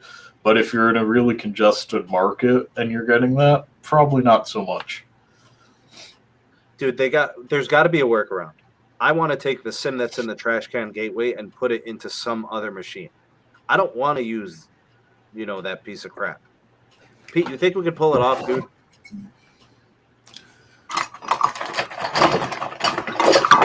That's not it. What is it doing? Posted in one of these the upgraded one of these bad boys. Is it gonna work? Well, considering it's just a data line on a phone number with prepaid access, it should. You got me thinking maybe I should order it again and try it. What's the worst that could happen? You have to return it? Yeah. They would say something. What are you doing? What are you doing? Why are you taking the SIM out? Yeah. I want to try a different device. What's wrong with that? Dude, if they had BYOD for home internet, that'd be a game changer. Dude, Yeah. I love BYOD for home internet.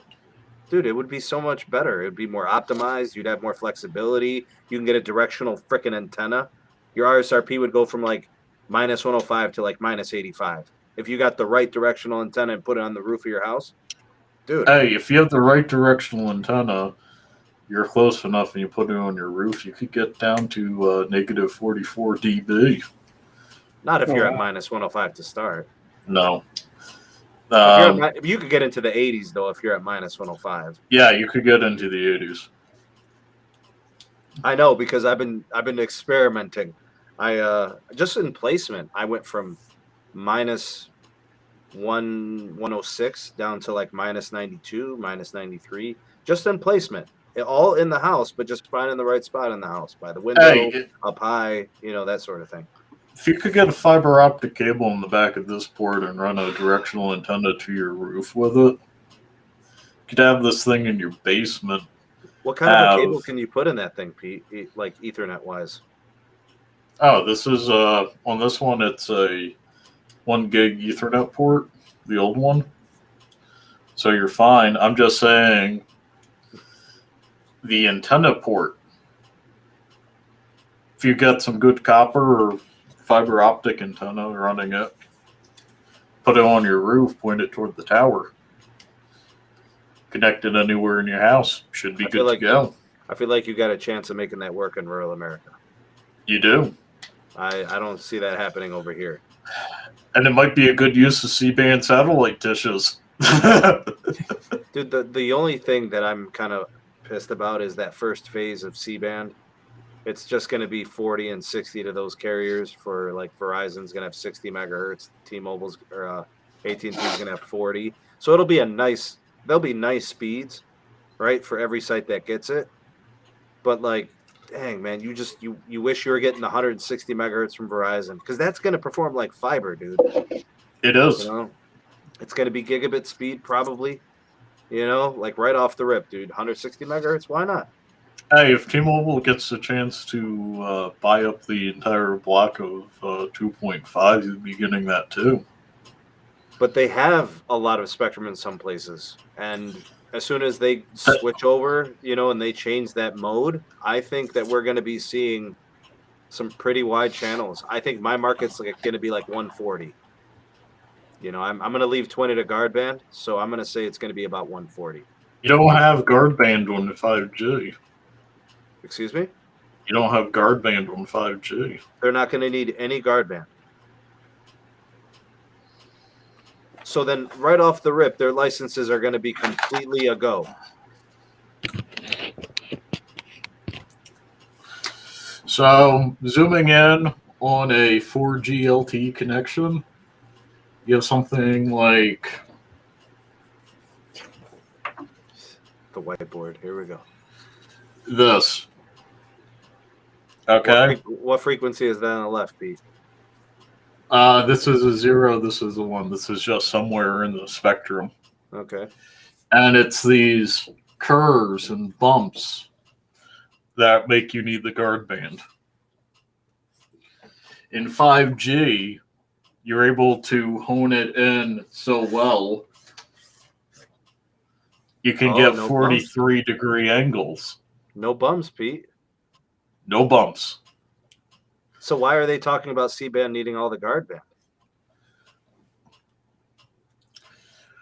It's not a guard band for that. Just spacing. No.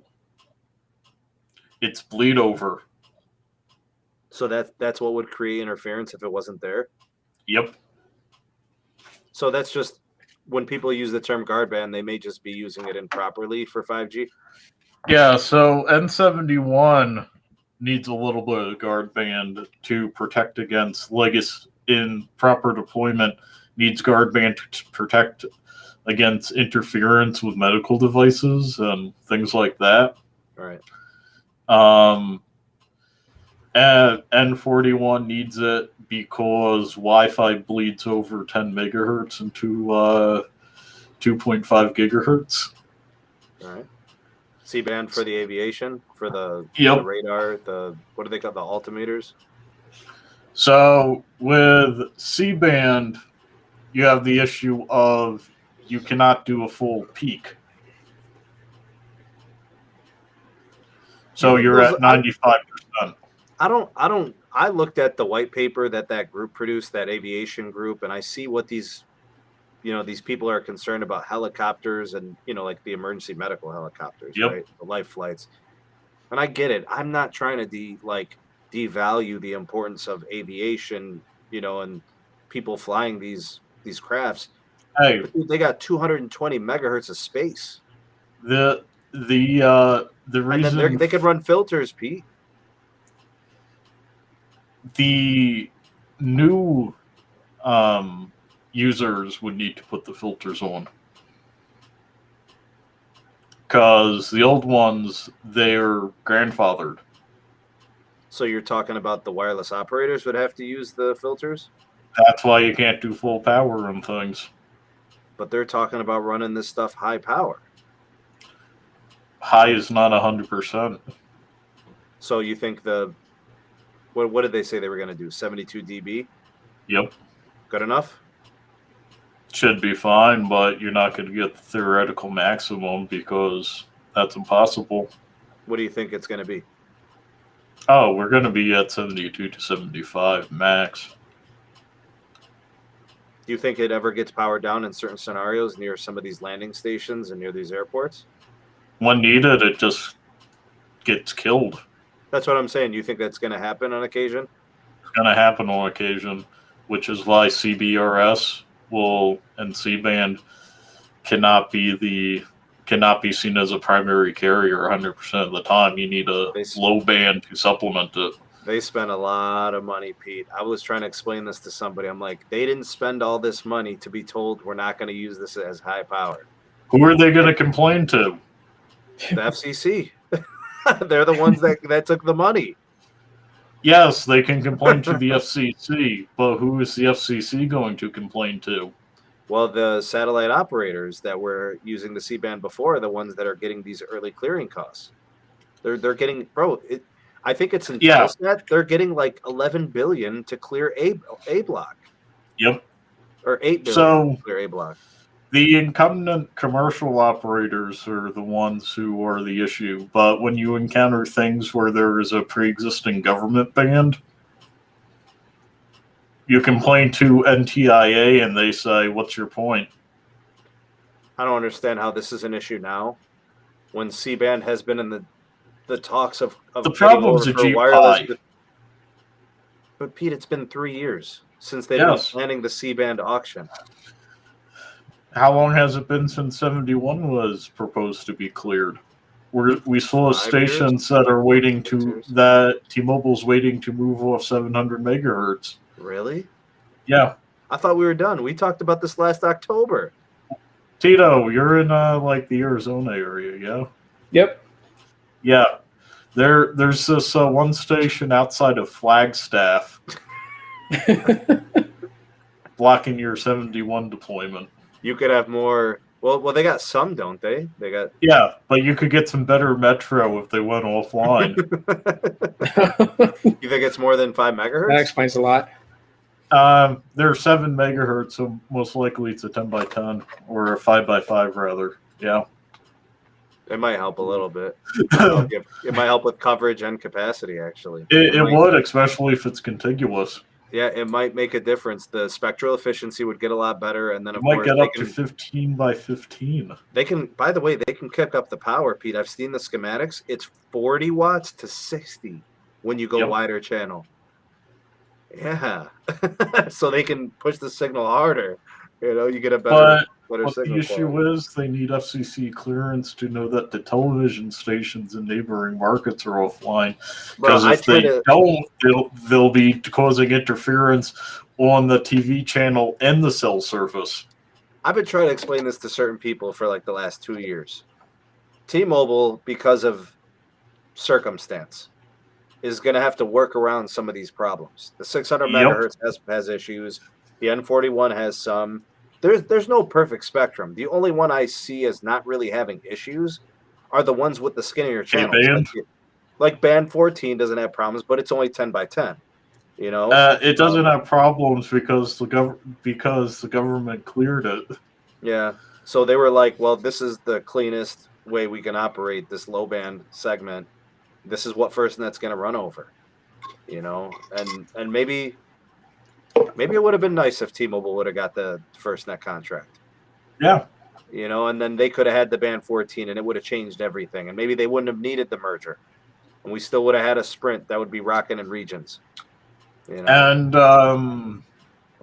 then we'd have a fire sale on Fire Mobile Spectrum. Well, they'd be. I wish they would have been building too. What difference would it have made if they had 800 megahertz? No. No. Well, anyways, Sprint could have sold it to them. They were sitting on 10 megahertz, Sprint 66. Pete, they are not sitting on 10 megahertz. They are sitting on like 60. 60 megahertz to 66. Yes, they're sitting on like 60. They've got paired 20 by 20, and then they've got like freaking dedicated down and dedicated up. They're sitting on AWS. They've been sitting on that. And the first time it was used by any commercial vendor was when Verizon and AT&T used it over COVID. AT&T did.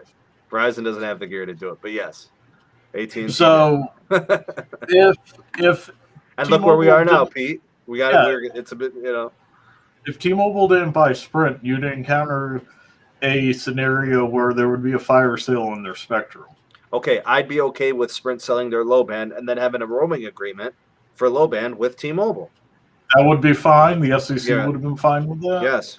So T-Mobile could have kept building, or Sprint would have kept building their N41, right? They would have made a great 5G capacitive network. They'd be roaming for low band, right? And their network would have been fine. So nationally, they'd be covered with low band, and then in these cities, they'd have islands. Holland. Yeah, they'd be the fastest carrier. Like fiber mobile plans to be.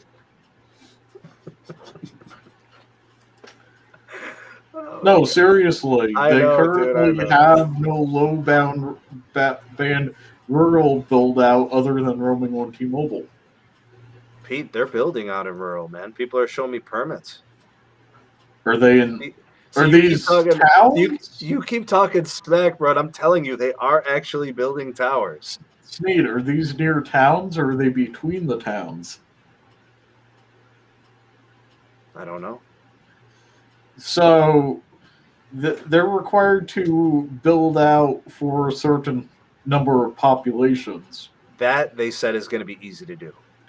Yes, they said hitting the pops is going to populations. Right. So what I'm getting at is the places with zero population where you need cell service, there's not building.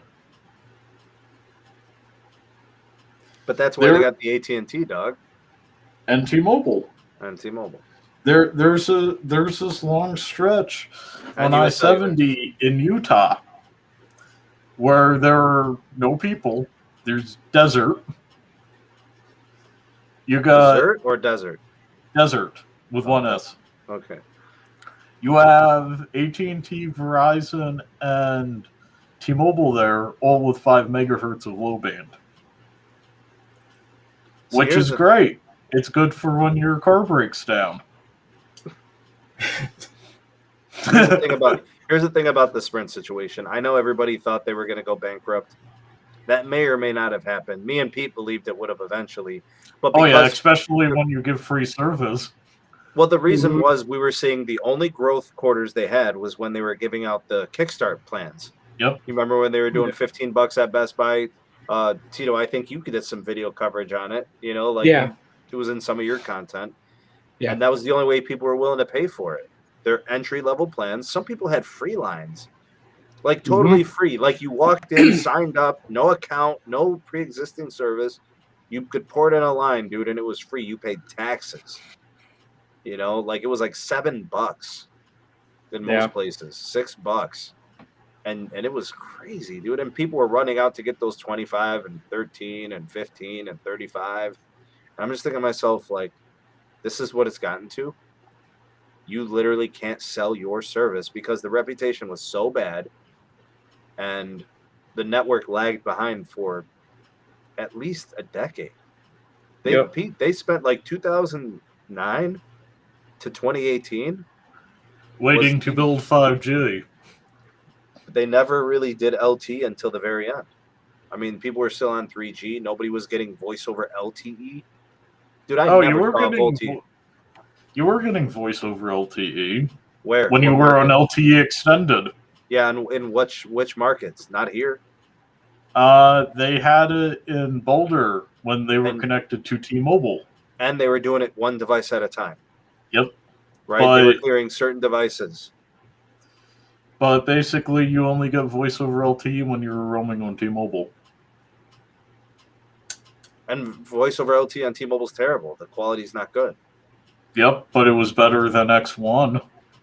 Barely. What? That's like upgrading from World War I to World War II. What the hell? Hey, World War II had more airplanes. You found the bright side, huh? Yeah. WiMAX was Sprint's biggest mistake. I agree with that. Hey, WiMAX was great in Japan. It could have been great here, but except we have nothing in the middle of stuff. Right. Yeah. Okay, so I'm gonna get this new Pixel 6, or the Pro. I don't know. I guess I got to make a decision. I'll get one with N46 or 48 rather. The first device that's getting a SIM. I'm going to put the SIM into the Pixel 6. It's 100% going to be the Verizon because I want to test millimeter wave on it. I want to see how that aggregates, and so I want to try that. I'm going to try CBRS, and then I want to do a little bit of the AT&T stuff. I want to because we've got some millimeter wave downtown. I'll do that. Then I'm going to give it a good couple of weeks with the T-Mobile treatment. I'm going to do the N41, N71 standalone. I'm going to do all that. So that's how I'm going to test it. Because you know me, Pete. I'm millimeter wave, man. You know what I'm saying? Mr. Millimeter Wave. That's me. Hey, you're in a market with millimeter wave. Lots of it. It's not even that I just have it, bro. It's a lot of it. So I wouldn't tell somebody to buy a millimeter wave phone specifically for that feature unless they were in a market where the build was legitimate. So just because a couple of blocks have it, I wouldn't even recommend it. No, it needs to be abundant. It needs to be in several blocks, several segments of the city, and it needs to be robust. Like you would have to be in that part of the town and connect to it for like 50% of the time at least for it to be, warranted. Hey man, if millimeter wave's only on 2 blocks, the wind blows, you lose connection. They're not doing signal. They're not doing beam forming on that. The other thing is, like when do they start throwing out these repeaters? I want to test that stuff too. I can't wait for that. But yeah, the C-band should be exciting too. I'll love to test that, whenever that becomes available on the new phone. Yeah, try it out. Also, I want to test the hotspot, Wi-Fi 6. There's more than just cellular radios in these phones. Oh yeah, it'll be what, Bluetooth 5.1, Tito? What do you think? I believe so. Yeah, I'm excited for it. That's all I'm going to say. Is Tensor chip. I am. Yeah, the Tensor chip is where. Like, so I know there's people that are skeptics with the Tensor chip. There are some people that's like, because Samsung had a hand in like helping them design it and everything. So people are concerned it's going to be just like the Exynos chip in certain ways. I'm just going to wait till I have the phone in hand to really then say what I think about it because I need to use it. I'm trying to connect the dots too with Google going in on making their in-house chip, and then of course Fuchsia. I'm trying to connect the dots between those two things. Hey, we're getting a Xenos modem. Wait, is that how you say Exynos. it? It's Xenos? Exynos or Exynos or Xenos. What is the correct pronunciation of the Samsung chipset?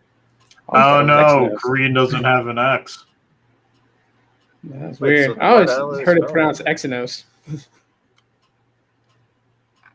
Yeah, the But, tensor thing we're excited Xenos? about. I don't know. I look at it and go, what is it? I never heard. I'll get back to anybody- you. It's Greek. I never heard anybody like actively try to correct someone. Like, however it comes out, everybody's cool with it.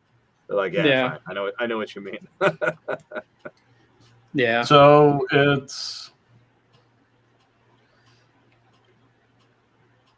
Exo Ethan says from this Samsung rep, it is Exynos. Noose. Xnos. Exynos? But then again, it's a Korean company with a Greek-looking name. Yeah. Yeah.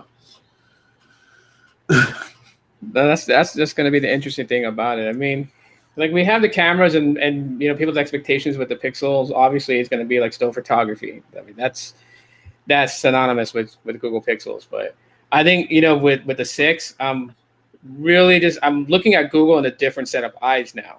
Just where they're going with it. That's what piques my interest so much, is what they're doing now. And then, of course, like, I mean, I heard a little bit about Fuchsia brought up on the last live stream when TK was on there. People were talking about it. And what Fuchsia is actually doing and what the idea of it is. And so I'm kind of starting to see something linked between those two things. And so that's also what piqued my interest, too. I just got a text from a friend, and I didn't read his text. He sent it over an hour ago when we were talking about the data breach. And he said the only way that T-Mobile doesn't get hacked again if they just turn everything off. Like they shut down all their computers, turn off their network, and just go home. That's the only way that they don't get hacked. He says they're going to get hacked again. Sheesh, man. People aren't looking at this as it's ever going to get better, Pete. Yeah, Nope. You know, the four or five breaches, I think people are burned, dude. But by the way, the Greek is Kainos. Kainos? Yeah, the X is like the CH in Lach. I thought you were German, dude. No, this is literally Greek phonology. Dude, you're all right, man. I didn't know you had that type of, I didn't know you were into the languages like that. Hey, I need to read German and French, and Yeah. I picked up Chinese because for some reason manuals are in Chinese. I know a little Japanese. I don't know any Chinese, dog. So I read my Chinese based on my knowledge of kanji. Dude, you remember Wu-Tang Clan? Konnichiwa, bitches. It's But yeah, like those dudes. I know like 1,000 kanji, and I just read Chinese based on that.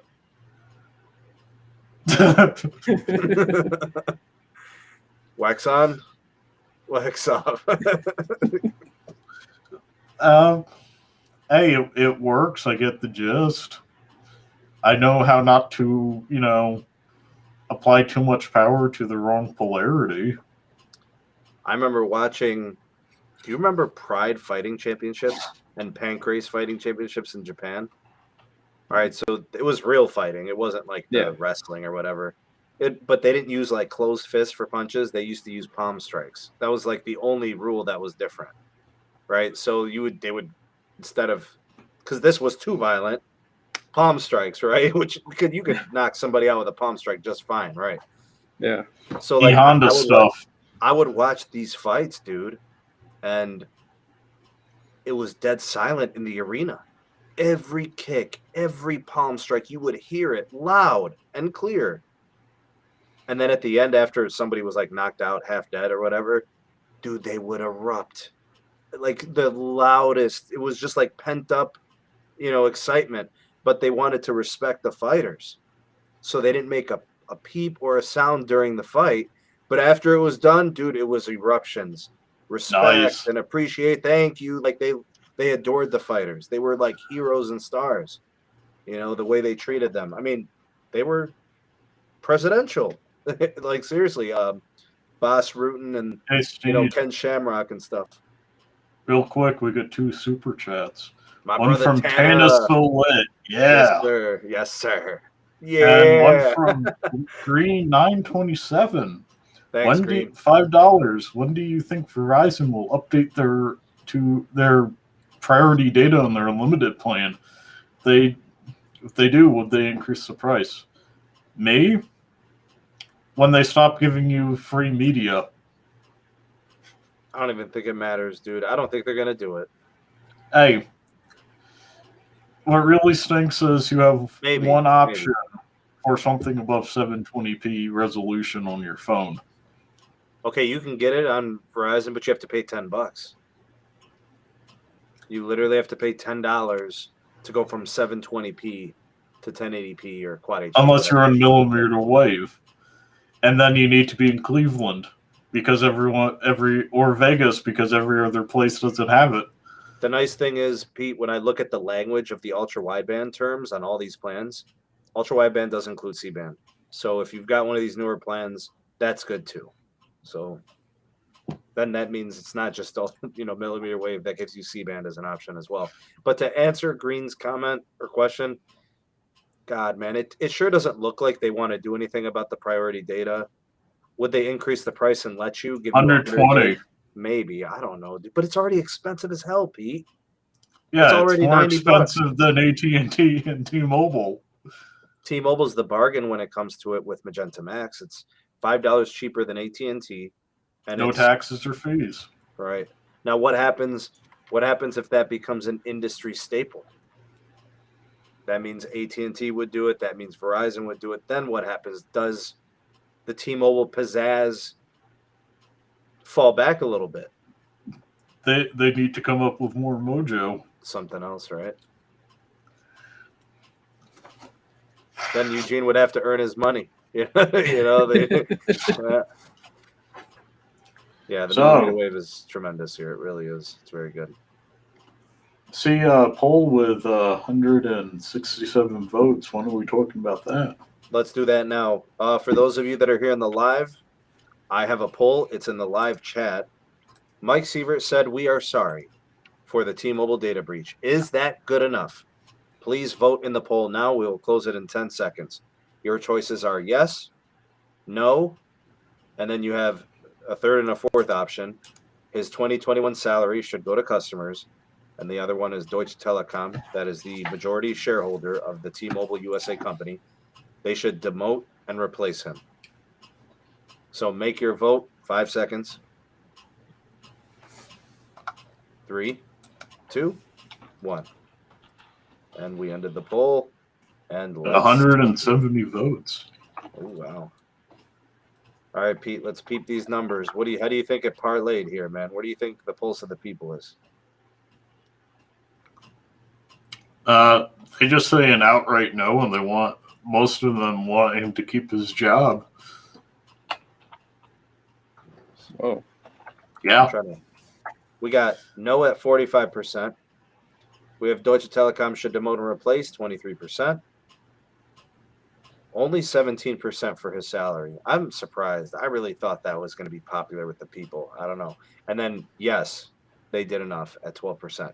Those people have psychological issues. I'm disappointed with the 12. I think he should be sacked. I literally thought to myself, if there's more than 0, there's something clinically wrong with these people. Oh, yeah. I mean, in the end, it's his fault. Should people be allowed to be dismissed from their installment plans on their phones and be able to just port out without any penalty? I'd do it. I'd say so. Do you think it warrants somebody if they felt compelled to? I'm not telling people to leave. I'm saying, do you have that anger, disappointment, fear about your future, financials, whatever, identity? you got the right to go. Do you think T-Mobile should be like, all right, we'll forgive it. You give us back the phone. You go about your business. And actually, in my opinion, I think people should get to keep the phone. They should pay a lie to leave if you want to. Yeah, I would say that. I would agree with that. But that's not surprising.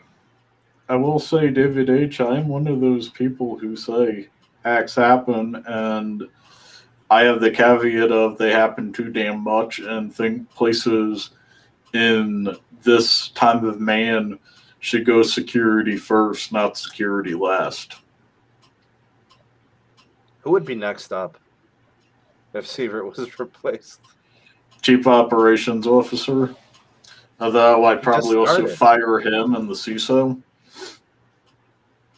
So the person Executive Vice President of Operations.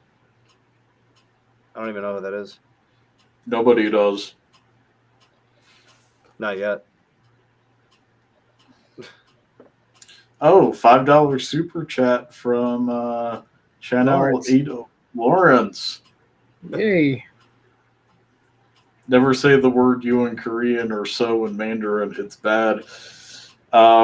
Yeah, I also don't say Ichi-san. Ichi-ni-san. I also don't say four in Japanese. I think it's Yan. Some of these guys remember some of the old executives at T-Mobile. Probably the ones that predate John. VoiceStream. What other companies were involved in those initial company consolidations, Pete? It was VoiceStream, Suncom, some of the ones that got consumed in those T-Mobile mergers. Thanks, Lawrence. Appreciate that super chat, by the way. Hey, it was a bunch of regional carriers. That's all I can say. There's none left, dude. There's none left. There is. There's Nebraska Cell 1, which I still think T-Mobile should buy. If ordering drinks in Ireland with your fingers count like a German. There's also Union Telephone, which has the same slogan as I get from Magenta Business. Union's still around, Pete. Yeah, and their slogan is "Your name, not a number." And when I call Magenta Business, they go, "Hi, Peter."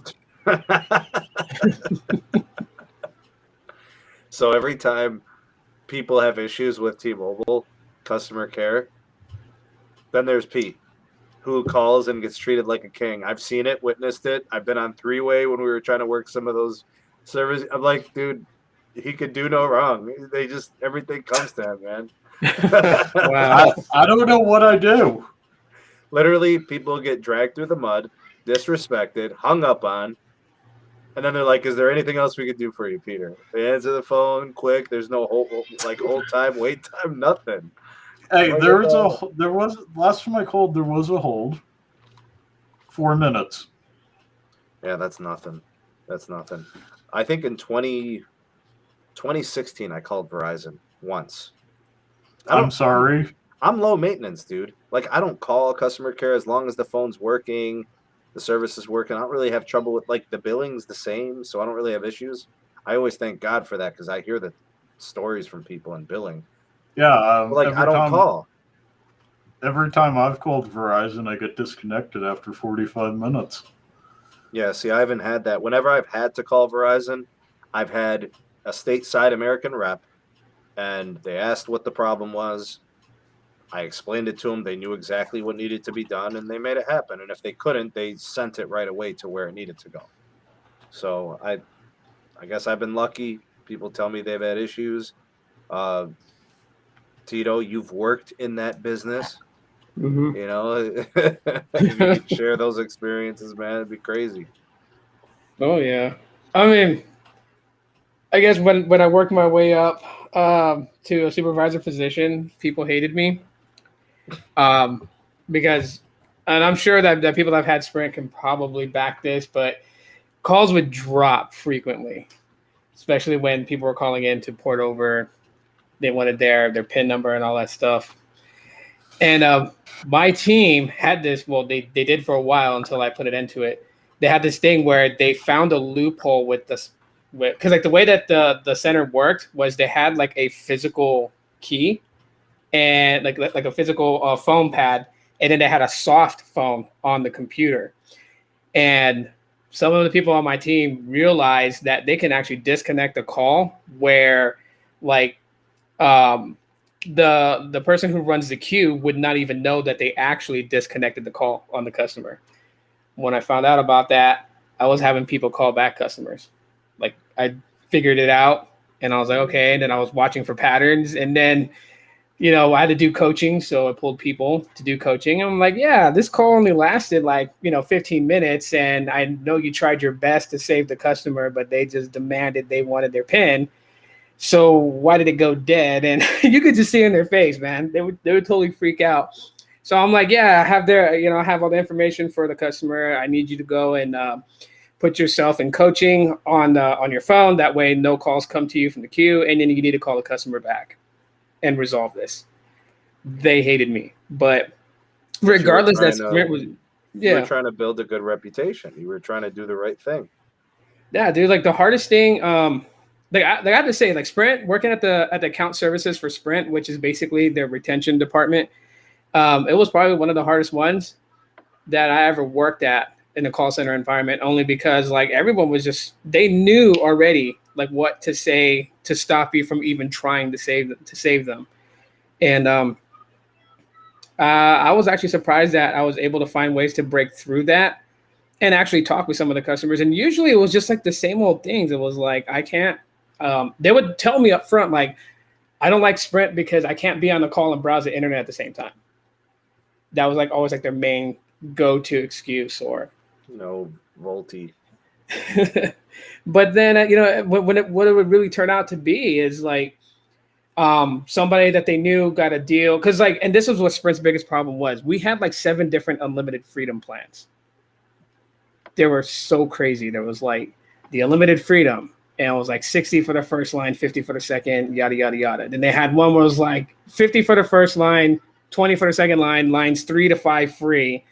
And they would just reconfigure all these different unlimited freedom plans. And of course, people talk to each other and they tell them, like, this is the plan that I got with Sprint. So then the people will call in, try to cancel because they're trying to force to get that. And really, it's just trying to break through all that. By me learning just to talk to people like on a one-on-one level, really kind of put me in that position. So like when I finally got my own team, that's the same thing I wanted them to do, was like, don't quit. Don't be scared. The customer's not going to punch you through the phone, but definitely don't hang up on them, because you keep hanging up on them, I'm going to walk you out of the center. I have no choice. It was a crazy environment. We got a comment with a super chat from a friend of the show, Patreon supporter, subscriber, viewer, Ethan. Thanks, man. Appreciate the super chat. Do you guys think Hans gets the boot if Verizon's Q3 and 4 are rough? He has a golden parachute story hanging over his head. I think what we could do is we could look at the stock price while he's been the CEO and make a decision as to whether or not the board of directors and the investors are seeing him positively, because that's sometimes how they view the company's success, right? They'll look to see, all right, is this company growing? Is this company profitable? Are they properly managing debt? Are they efficiently running the company? So when I look at Verizon, I'll give them the profitability. Their revenue is through the roof. Verizon knows how to make money. They're a premium carrier. They charge a lot of money for service. Their customers are retained. They don't get a lot of port outs. Their churn rate is low. It may be their reputation, and it's just the age group. They don't churn. They don't leave. It may be some of that. But the network is generally good. It's a large network. It's very available. And that might be what just keeps them from experiencing downturns. And they do offer a lot of entertainment perks. So if you're the type of person that doesn't feel compelled to have live TV, Who needs cable when you're Verizon? Verizon literally gives you everything. They give you a Hulu bundle with Disney Plus, ESPN Plus, and Hulu. They have other stuff with Sling if you buy the 5G home. You know, that'll get you live TV for X amount. They've got Apple Music. They've got, you know, all these other things. What's the other? Are they doing Discovery right now or Hey, Paramount you Plus? got Discovery on your thing? It's so much stuff, dude. Sneed. Yeah. You got Discovery and I want those credentials. I have it. It's like on my plan. I mean, I could just make it for you, dude. Nobody. How Do much it can up. I you want to watch have? some Ghost Adventurers. How much can you freaking have? I'm like, dude, there's like 13 freaking things. There's You too know- much to watch on Verizon. Yeah. So I look at like for customers that are digging these entertainment perks that are like, I don't need to buy TV anymore. And I have 5 lines and I've got a multi-line discount. I auto pay. They give me $10 off of that. Hey. Is good. I don't really have problems, you know. $75 a line plus tax doesn't seem too bad when you're not paying for cable. Well, dude, if you get a multi-line account, that cost drops. It drops by like 30%. You know, so if you've got 4 Hey, or I'm 5 going lines in for a a family, 95 a line base, so single line, yeah, it's going to be up there. yeah. Yeah. So I'm saying like, 65, 70 a line after the multi-line. So here's the thing, NR. I can't feel the prio when I use apps. I can't honestly say I've ever felt that before. People report it. They tell me they get slowed down after 50 and they can, their experience changes. Mine doesn't. I've never like used an app and said, what the heck is going on? I ran a speed test and I'm at 1 meg or something. I've never had that. Video doesn't buffer. Apps don't pause, or I don't have dropped frame rates or anything. I don't see that. Now, a band 13 only site changes everything. Okay, but we don't have band 13 only sites here. They're nowhere. I haven't seen a band 13 only site since I left Ohio. That's just the way it is. 600 kbps. What do you mean, bro? These are unlimited plans. None of them go to 600 kbps. They just get deprioed. I've never felt deprioritization on T-Mobile, even after running up 120 gigs less. Yeah, This bill cycle. I have to agree with you, Pete. I've never felt it on T-Mobile. I mean, I've had like networking issues on certain sites on T-Mobile. I've hit band 12, and that's worse than any deprioritization they've given me. That I've had too. The band 12 in my house, trash. Garbini. Bro, it's bad. It's 1 megabit. Yeah. But when I pick up the Sprint stuff, it's good. The tower that's closer. So Sprint for the win, I guess. Sprint for 480p video. AT&T's flying over here. AT&T's really good. I've never been deprioed. Dude, I had kosher wireless, which was an AT&T MVNO, and it was freaking fast. Dito, wireless. as a deprio on your prepaid lines. Oh, no. No radio. I believe you, bro. I believe I never really got to that point. But then again, I don't really use too much like data on my prepaid lines because I have home Wi-Fi and they connect to it. I think the one line that I use the most data on is Los Mobile, but I don't feel nothing on that. Nothing. That doesn't deprio. Bro, everybody was all excited about those elite plans getting like the unthrottled experience, and anybody who's been running those mobiles had it. Yeah, it took me a while to get on that because Los was just like every time he's always texting me, he was just like, "Dude, use the hotspot. Use the hotspot." He was just always going after me because I was always like, "I don't want to use up too much data." He's like, "Just use it." So then I finally started using it. Jarrett, I'm not sure, man. Connected cars. 7%. I've heard estimates of 10 to 15 million Yeah. connected devices, which is like vending machines, cars, like the GMs. You remember when they had the Chevy account? Fords. Oh, they got Fords too? Okay, so they Oh, got yeah. cars, yeah. And they got vending machines too, and they got security systems, I guess. I think Carlos's favorite car has one too. Dude, my old Chevy Malibu, it's not even that old. It was a 2017, maybe. My last Dude, car. that's old once you get 60,000 miles on it. It probably had like 50 when I got rid Yeah, of it. that's It was old. getting there. Dude, that thing had AT&T LTE, and it was freaking good. It was good. I mean, I could run any apps I wanted to. I mean, I was running Pandora and XM radio. I was just listening to music. But Isn't that what you do in the car? music, man. You know, Or, a Twit podcast? Toyota Lexus is on AT&T also. Nice, dude. Teslas also use AT&T. They got to have at least 15 million connected cars then. Look at all these manufacturers. I think AT&T might like Tesla, because if you don't have the autopilot, Tesla charges you $10,000 and AT&T gets a cut. Hey, Pete, Verizon's like, yeah, we'll get some of these accounts once we get C-band going. Hey, imagine T-Mobile and a Tesla accidentally make a $5,000 in-car purchase. Audi uses AT&T, really? Okay, so that's a lot of manufacturers, bro. Now, I don't like turning my car into hotspots. Yeah. Well, they give you what, like 10 gigs a month or something? 20 gigs?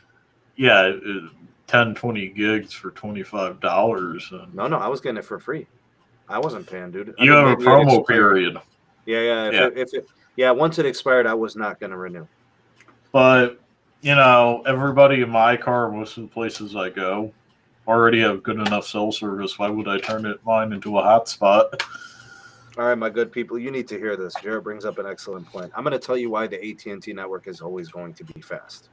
And I'm going to tell you why the coverage is always going to be the best on AT&T. Like right now, Verizon has the most coverage. That's not for long, okay? They're the phone company? Maybe you could say it like that, but really it's FirstNet. That is going to guarantee the coverage crown will go with AT&T. But I'm also going to tell you guys that AT&T will always be the capacity carrier too. They'll be right there in the discussion. Sometimes it'll be T-Mobile in some places and sometimes Verizon because of millimeter wave. It's really about millimeter wave and 41 scaling. But I'm going to tell you why AT&T is always going to be there.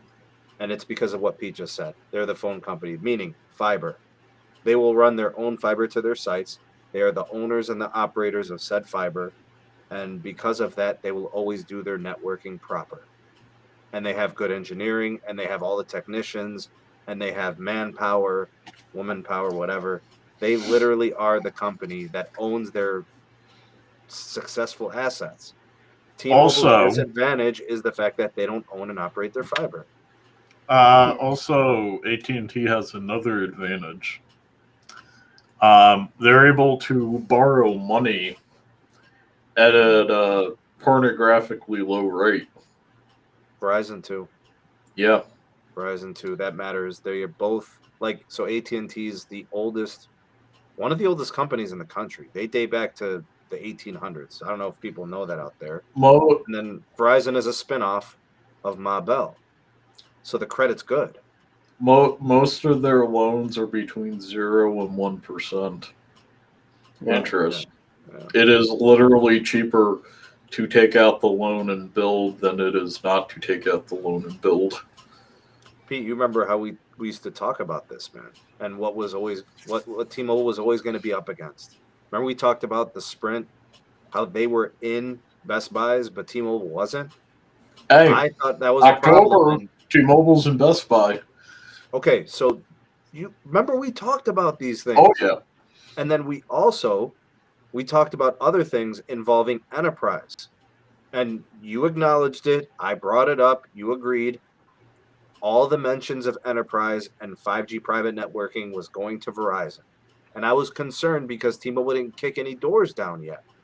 Now we're seeing the labs are opening up. We're seeing testing. We're seeing new applications. But that's the one thing I always thought to myself was, who is going to be going against the grain? And the grain being AT&T and Verizon, right? Like, who is going to buck the trend? You know, and these companies don't take chances. You know, these enterprise applications, you know, they're always going to think Verizon and AT&T. Hey, a good example of how much clout Verizon and AT&T have is with government lines. A new government line on either of those still has data buckets, minute buckets, and text buckets. Well, all the DoD Sprint. contracts are still going to AT&T. Let me finish. When Sprint was a company, they were giving away their service to the government. They were. The government didn't take it. They needed a bigger network. Basically, what I'm saying is, compared to the perception of Verizon and AT&T for the government, free was not cheap enough for a different carrier. Aaron, do me a favor, and you can either DM them on Twitter, you can access them on the Discord server. If that doesn't work, email me personally. I'll see if I can get you connected. Could also ping me on the Discord, and I can call them. Bearded Dragon on Discord? Okay. Yeah, we'll see if we can help you out with that. No problem. My Discord handle's the same as my name here. Nice. Okay. On the SMT Discord. Yeah, we'll try to help you out there, man. Most definitely. We're believers in Los Mobile. I will tell you guys, the Los Mobile growth is off the hook. Yep. Los Mobile growth is legit. And you know, as long as you're not a delinquent customer trying to avoid paying, they will try and get back to you as soon as possible. Dude, it's scaling big time. You know, I was talking to some of the patrons about it. Everybody's like, yeah, I want to try it. Everybody's signing up for service, man. They're giving it a shot. People are enjoying it. You know, I've told people if AT&T, if the Big Blue network is good where you are, you're going to enjoy the best of that network with the Los Mobile access. It's what literally a single line can't get you. You know, by being on this type of a structured access gives you incredible hotspot priority. For people that want hotspot, I mean, just no deprio on the on-device data. By the way, and a lot of people may not know this, the on-device data and the tethering hotspot data have the same priority. They're on the same QCI. That is absolutely incredible. That's big-time value. Nobody does that. Nobody does that. I've tested every carrier's hotspot. A T-Mobile tablet line also doesn't do that. And and that's that is unrestricted video. Yeah, you can get the Quad HD 4K on that. Yeah, I'll vouch it. It does not feel like an MVNO prepaid. It does not. And I've used just about every one of them that there is out there. It does not so. It's legit. Yo, Tito, it's running my home internet. I'm running 2 4K TVs. I'm running live streams. I've got an iPad Pro. Yasmin's got an iPad. My wife's MacBook Pro. I mean, we've got 3-4 phones connected to it. I mean, it carries the mail, dude. But you got to have a good setup, right? You got to get a good signal going, and then you got to have a good modem and a good router. Pete, you know, we did it with the Asus thing. You know, we got that thing programmed. That's a nice piece. You get good equipment with this good access, and it's a dream, dude. It has been beautiful. I'll run a speed test for you guys. I'll see if it's gonna. I don't know. We'll see how it's running right now. I have my modem on the upper level, right? So I put it up nice and high by the window, and I'm running this live stream right now. Let's see if it holds up. Here we go. We'll run a speed test. I don't know if you guys are able to see that well. Yeah. So they're upstairs watching TV. We're running this live stream, and we're still holding. We still have some capacity. Hey, that's 10% of what my router gets, and I'm on fiber. My other option is Cox. Yeah, so the best in his market, the best internet's Los Mobile. Wow, man. And I'm the furthest person from the router. So I don't know. I guess if I was maybe closer to the router, I might be getting double the speed. I'm literally like lower level. Right, That's still solid for what's running on it right now, and then what you just pulled on the speed test. Yeah, That's solid. there's a little bit of head. Yeah, there's a little bit of headroom. I mean, I'm excited to get an actual modem that's going to be connecting the C-band. Because you know what I'm saying, Pete? It's going to be a dedicated 60 or 40 megahertz, dude. That's the best. Oh, yeah. And if the RSRP is low, if it's in the 90s or something, oh, dude. Because I'll tell you the truth, Pete. I'm connected to band 2 right now. I'm getting about a 93 RSRP.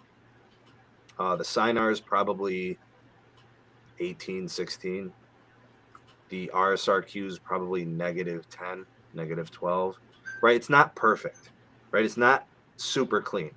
But if I hey, can you get have the RSRP capacity. if I get the RSRP to 20, if I get the RSRQ down to like -5 or something, maybe, and with an RSRP in the 80s, maybe I would get like 250 down. Maybe I would get 40 up. But I'm cool getting the 150, 180. I'm cool, bro. Cox jerking me, dude. Unreliable service. My students are telling me I sound like Optimus Prime. Autobots, roll out, bro. They don't even know what I'm saying. Hey, if only I was able to go out and fix it for you while you were still using them. I mean, hell, man. I was looking at some of my tests from earlier today. Let me look at the results. Where is that? I'm not really a big fan of the Ookla speed test. You guys will see it. Here. I don't know if it's out of focus here. 160s, 140s. I mean, that's pretty typical of what I get. 190, 180. I think in the morning I get like 225. Like 6 a.m., 5 a.m. when I get up. Well, the AT&T users in your area is coming down from their partying. So, but even no during the congestion. partying, we're still getting like 150, man. Yeah. Verizon's good too here. I'd like to see what that T-Mobile site's going to do once they upgrade it. The T-Mobile site, not the Sprint site. They're not going to upgrade the Sprint site. That's going to get decommed. You need N41 pointed at your house with enough frequency and spectrum on it to turn the raindrops gay. I don't think it's gonna. I don't see the 2.5 ever reaching at that site, Pete. It's just not high enough. I could see the PCS maybe. How much? What's the spectrum on 71 and PCS in your market? I think the 71 will reach no problem. I think the PCS is a little suspect because they're not at the top of the site. It's AT&T at the top, and then it's T-Mobile. So if it was the other way around, I would say the PCS is a slam dunk. I think that combo with the 600 megahertz would be great. I think it's maybe I'll get PCS, but I think it's really going to be the 15 or 20 megahertz and 71. 71 and band 2. Pretty solid combo in my experience. But that's probably all I'll get. They're going to do N41 at the site, but I won't. It's like almost 2 miles away. Hey, in my house, that's what I connect to on 5G. Yeah, but your house probably has a site that's a lot higher. Yeah. Okay, my site's not even 100 feet tall. No way. It's probably 80. Maybe the AT&T site is 100 feet.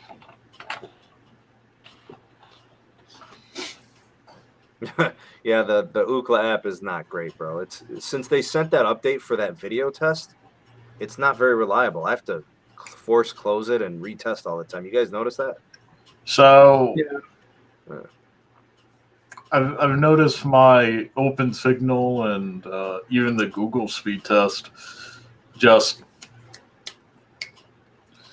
sometimes when I'm on a fringe of a tower range, Ookla doesn't pick up T-Mobile or Verizon. That's what I use, Mav and Perf. I use that and coverage map. And Perf. Yeah, and Perf is it's got a cool layout. It's different colors, different schemes, different design, and people say it's pretty reliable. It's not as buggy. as the Ookla. And honestly, I'm so sick of Ookla and their whack reports, bro. Like, I mean, everybody uses Ookla, so they'll be like, "Why aren't you using Ookla? Why are you using something else?" I'm just like, whatever. Does it really matter? Gonna give NPerf a try. Does it have a premium version? Oh, so it's paid with more features? No ads? Freaking annoying. N41. Wait, what did Chanel say? N41 is only 0.06 miles from me. So what is it, outside your window? Dude, that must be in the parking lot. I think it's not too far away. I think he posted photos one time on Twitter. Bro, it's not that far away. 0.06 miles. I'm pretty sure I could hit a tennis ball over there from that window. Must be nice, dude. Your speeds are probably fast. He's probably getting 500-600 megs. Probably. Yeah. Must be nice, man. You could use T-Mobile Home Internet, dude. $50 auto pay. Hell yeah. How's T-Mobile at your place, Tito? It's gotten better. Metro. It's gotten a lot better. I would say that. So that's why I've been posting up like the speed results that I'm getting with Metro. It's just I haven't seen speeds like that on T-Mobile's network, and especially with their prepaid Metro. So I'm just like, it's decent.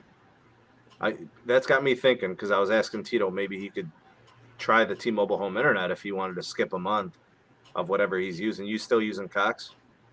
Yeah, I want to get rid of it. I was gonna say, if you can find a nice sweet spot to put that trash can piece of whatever, try it. It might work for you, dude. Just keep that thing cool. Keep it from overheating. Yeah, I'm thinking about it. Pete, you think we could try an extra line, dude, and put it in one of these Nighthawks? The home internet? Yeah, you think we should give it a shot? I have a line sitting around I could send out for a test. I wonder. They definitely have band 41 LTE, yes? Those pucks? I'll have to check. Right. Let me do a little bit of homework. Let me pull that up. But yeah, I have a SIM card sitting around. Needed in like 6 months. Bro, nobody gives the value that T-Mobile gives. Like they give lines out, dude. Like customers are like, they're paying for 5 and getting 2. They're paying for 6 and getting 3. Like that's pretty awesome. Like, look, Pete's got an extra line.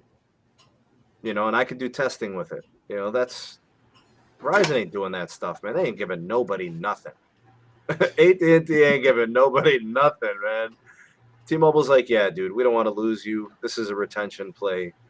We got you. We'll give you the world, man. Have more free line. They'll offer you a free line every time there's an upgrade on your account. They're like, hey, upgrade these 2 lines, get a free 3rd line. Seriously, dude. Yes. Lawrence's plan with T-Mobile's always had me shocked on how many lines he got, and bro, all these. Lawrence got 13 lines, and his bill's like $106. Yeah, that's insane. My cost would be like $280 if I wasn't financing so many devices. Let's see. NR, I think they do. I think they do have ports, internal ports. I don't know if they're external. Internal. Yeah. So this has 1, 2, 3, 4, 5, 7, 12, 14, 29, 30, and 66 on it. Wait. So this one does not have 41. No LTE 41 listed. Nope. What about the newer one? I have the M2100. 2100? I do.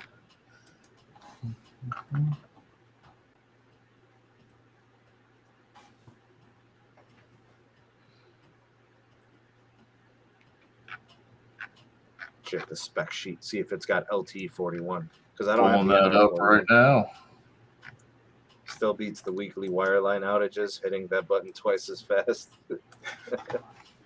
T-Mobile has to commit to full upgrade of their security, bring back their better customer service for me to fully buy into them. They've been outsourcing a lot of customer care. I don't know if you've been following any of that, Tito. It's pretty bad. Yeah. Somebody was telling me that they were reading a Reddit post or something. They were calling for Callie Field's job. She's Wow. I don't know, customer relations or something over there. I don't know. Yeah, it wouldn't surprise me they did that. I call them during normal business hours, and I always end up in the U.S. 2 phones for free, says T-Mobile for free. For real. Oh yeah. Liam says, any suggestion on getting a Wi-Fi mobile hotspot without carrier branding? I would luck. recommend. There's a couple. What are those MiFis? MiFis? Oh yeah. Little A MiFi couple. boxes. Yeah, little. There's some unbranded ones. I remember people using those in Australia, and I had to redirect them to Apple stores to update. Yeah, I would say the only way I'm going with those types of devices, the Netgear Nighthawks. I mean, pay it for it outright and get it unlocked from AT&T. Sorry, man. Yep.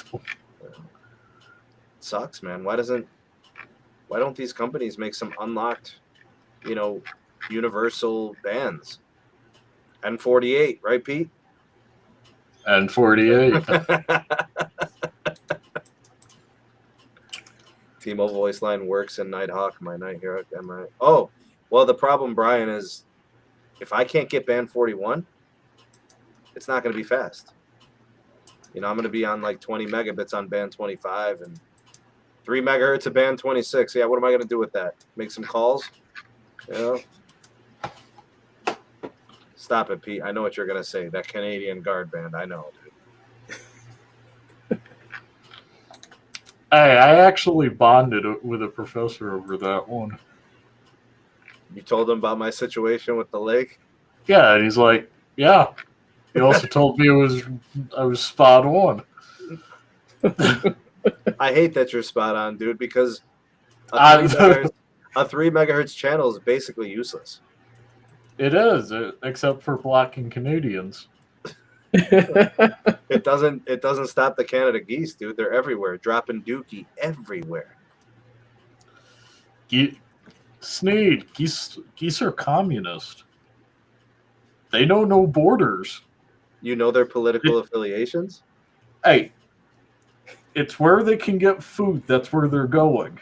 The Communist Manifesto said the worker knows no country except for where his labor is. So we're talking like USSR? No. We talking Marx was German. So would that also include like Hungary, 1980s Hungary?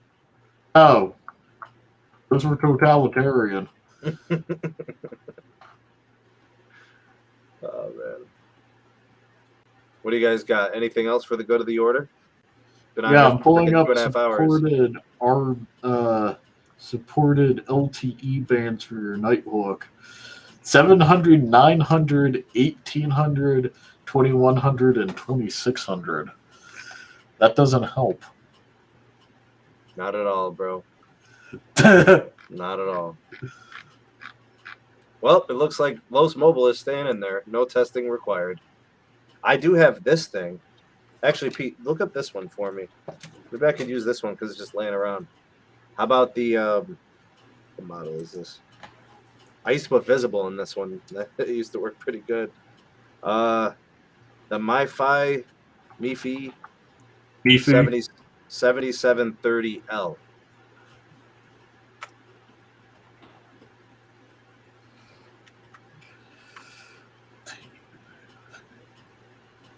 Ugh.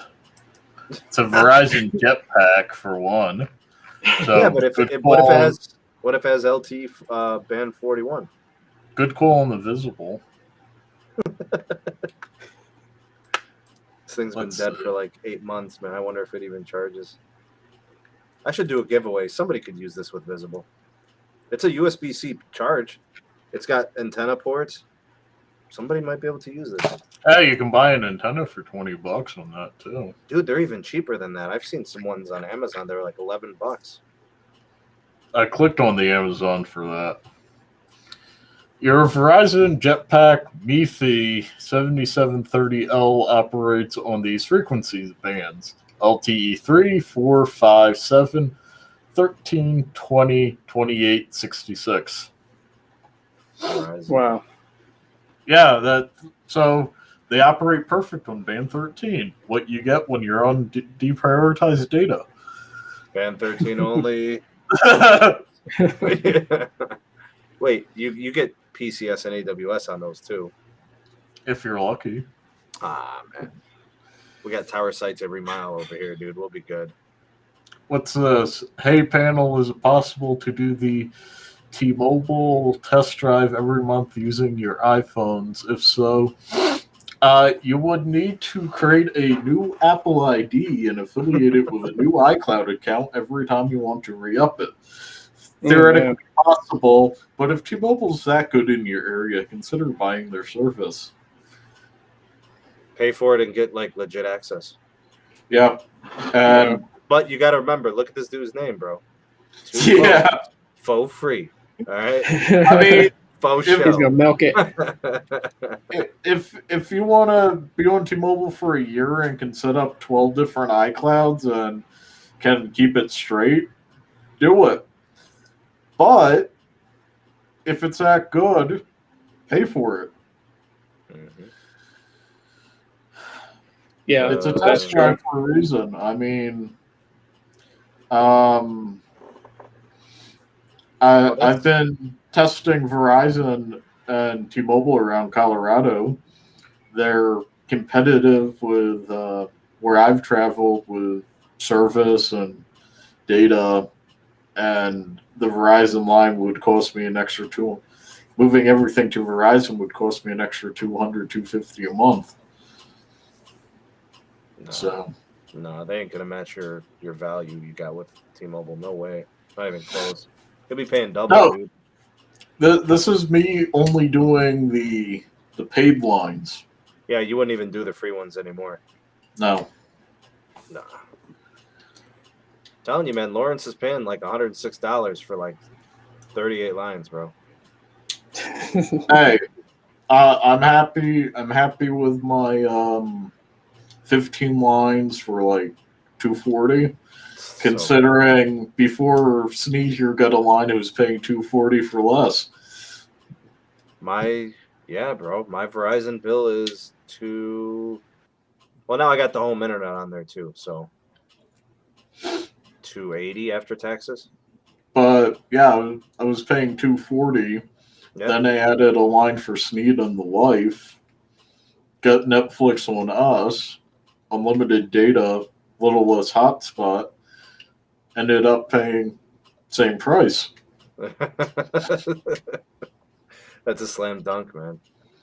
Yeah, and then I just kept adding free lines. Well, So now you got the rest of the family hooked up. yeah, the ones that wanted it. Bro, listen, I tried to get a line with Lawrence's Verizon account, and he won't let me. I had to try the same thing with Greg, bro. They won't do it. Wow. Hey, Thomas is trying to buy some lines, Pete. Nope. I bet you there's people with accounts strictly for that purpose. There are people doing that. I will lend a line out for a month for somebody to do a test for SMT stuff. They're good people. Mm-hmm. But I will get a replacement SIM after that month. What do you think about having a sub account as a Patreon perk? That might get messy considering once I hit 13 voice lines, I have to completely change everything. Does T-Mobile do multi-line discount on prepaid? I don't know. Check into that for me, Pete. Maybe I could set up something. I don't know if you want to reach out to them or ask a question. Be like, hey, got a friend who wants to set up a prepaid account, but he's looking for multi-line discounts. Because then what I could do is I could set that up as a Patreon perk, get people on a multi-line discount. They pay the line, but I can get them a cheaper rate. Yep. You know. By the way, Lauren, thanks for the $2 super chat, pointing out the fact his girlfriend pays $114 for 6 voice lines. See, I told you he gets 38 lines for $107, bro. Yeah, I'll talk with them. See if the people I know, the person I know could let me talk with a promotions rep. We're like, look, I got a community of network tech enthusiasts. They want to bundle up some lines for a bunch of peeps. You know, I don't want to create a postpaid account, obviously. You know, I don't know when the hell these guys are going to pay or if they're going to pay. I don't know if they're paying or not. I want to be able to terminate them if they're delinquent for 2 months. Right. I mean, hell, I would anticipate that people would be using these lines secondarily. They wouldn't even be porting. Yeah. You know, they'd be creating lines. Yeah, they'd be creating lines, and you know, if they feel like paying whatever the price is for a prepaid line to test out the coverage or whatnot in the area. I essentially want to do like what Visible has with Party Pay. You know, like it does the $25 a line, Tito, like something like that. But I want to do that for T-Mobile. Yeah. That's what I mean, worst case scenario, we could talk with Stetson about Mint Mobile. Yeah. But I don't want it on the Mint branding, you know, because their systems are different. I mean, you know, people signing up for T-Mobile. I want the closest thing to that. Hey, we get the same speeds on N41. Yeah. I don't know what that is, Robert. Pete, you got anything? Tito? Which I got my kids texting me too at the same time. Oh, my bad. This no Robert worries. Brown chimed in on Circled In. Circled In? Yeah, I'm not familiar. Never heard of him. Me neither. I've been kind of out of the loop on those things. Yeah, me too. We're not sure what that is. Running Flame buys in bulk. What are you talking about? Like cheese and mayonnaise? What are you talking about? Like Costco? What are you talking about, Doug? I buy it in Costco.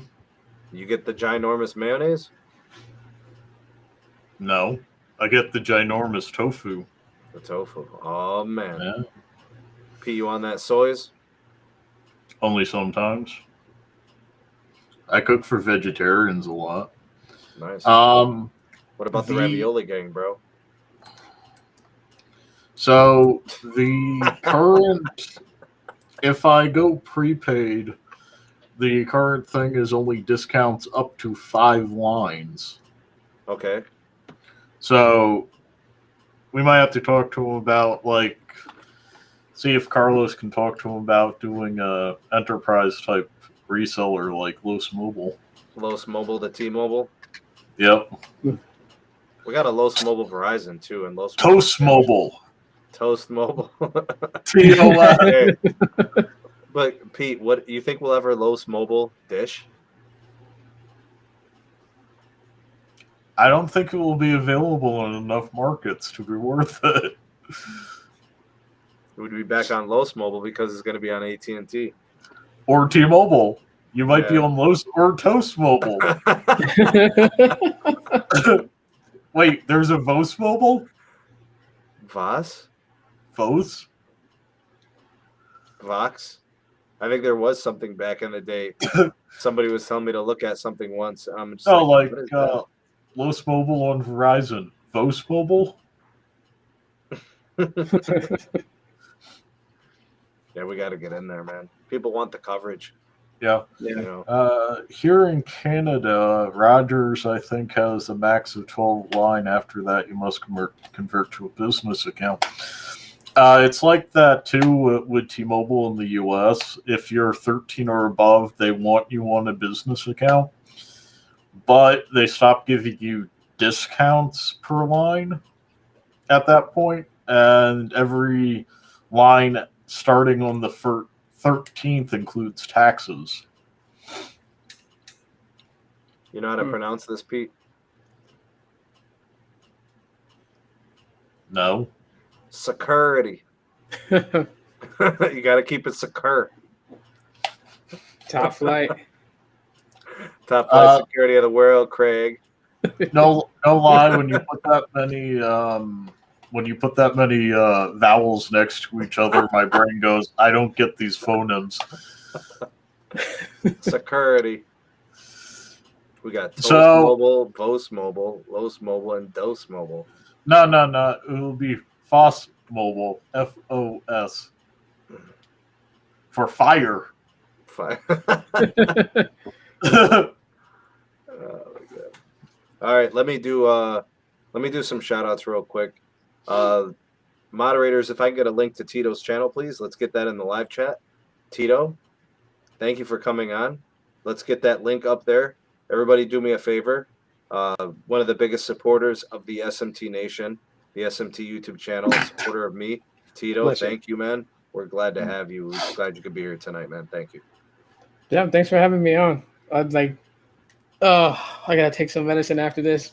Yeah, I know he's not feeling that good, but hopefully he's better by the Google phone, the Google 6, Pixel 6 when it drops.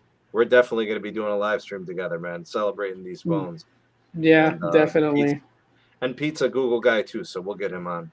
Pete has a YouTube channel. I think he's got 2 videos up, so if you guys want to do that, 4 videos. One of them is me region unlocking a Super Nintendo. Yeah, that's pretty cool. Takes me all of 36 seconds.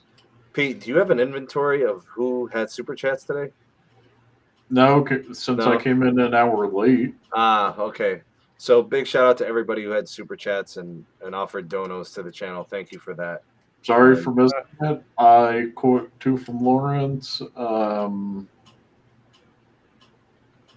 Yeah, let's just go there. Yeah, Thanks, guys. Liam. I Thanks for all the appreciate it. donos. Thank you. Sorry, everybody else. Do me a solid. Like this video before you go. Just pop out of the live chat. Hit the like button. Wait, If it's your first time here, subscribe. Turn on the bell notification icon. And that way you'll know whenever we go live and whenever we upload videos. We do daily videos and daily content, so there's always something here in the channel. Go ahead, Pete. Also, subscribers, periodically we do put subscriber-only chat on. So if you're on the fence, please subscribe. So during the live stream, if we put subscriber-only chat on, you've already spent the 5-day period and can type. And honestly, like, you can't really be a part of the SMT Nation unless you subscribe, because you got to be the voice of the people. You got to comment, yeah, and put up with my comments. Let's hashtag 2LiveCrew for everybody watching this at the airtime. All right, hashtag Replay Gang for everybody that watched this on DVR. Hashtag Ravioli Gang for everybody on the Chef Boyardee tonight, eating out of the cans. What else do we got? We were talking about Taco Bell. Anybody on them 5-layer burritos? Man, good luck. Good luck. It's so bad. Thank you, gents, for coming on. Oh, Thank you wait, to everybody, I have my moderators. 3 videos. 3 videos. Yeah. We'll watch them. We'll watch them all tonight, Pete. And yeah, that's it. Let's wrap it up. Thank you guys for watching. Thanks for tuning in. We'll see you all on the next one. Peace. Peace.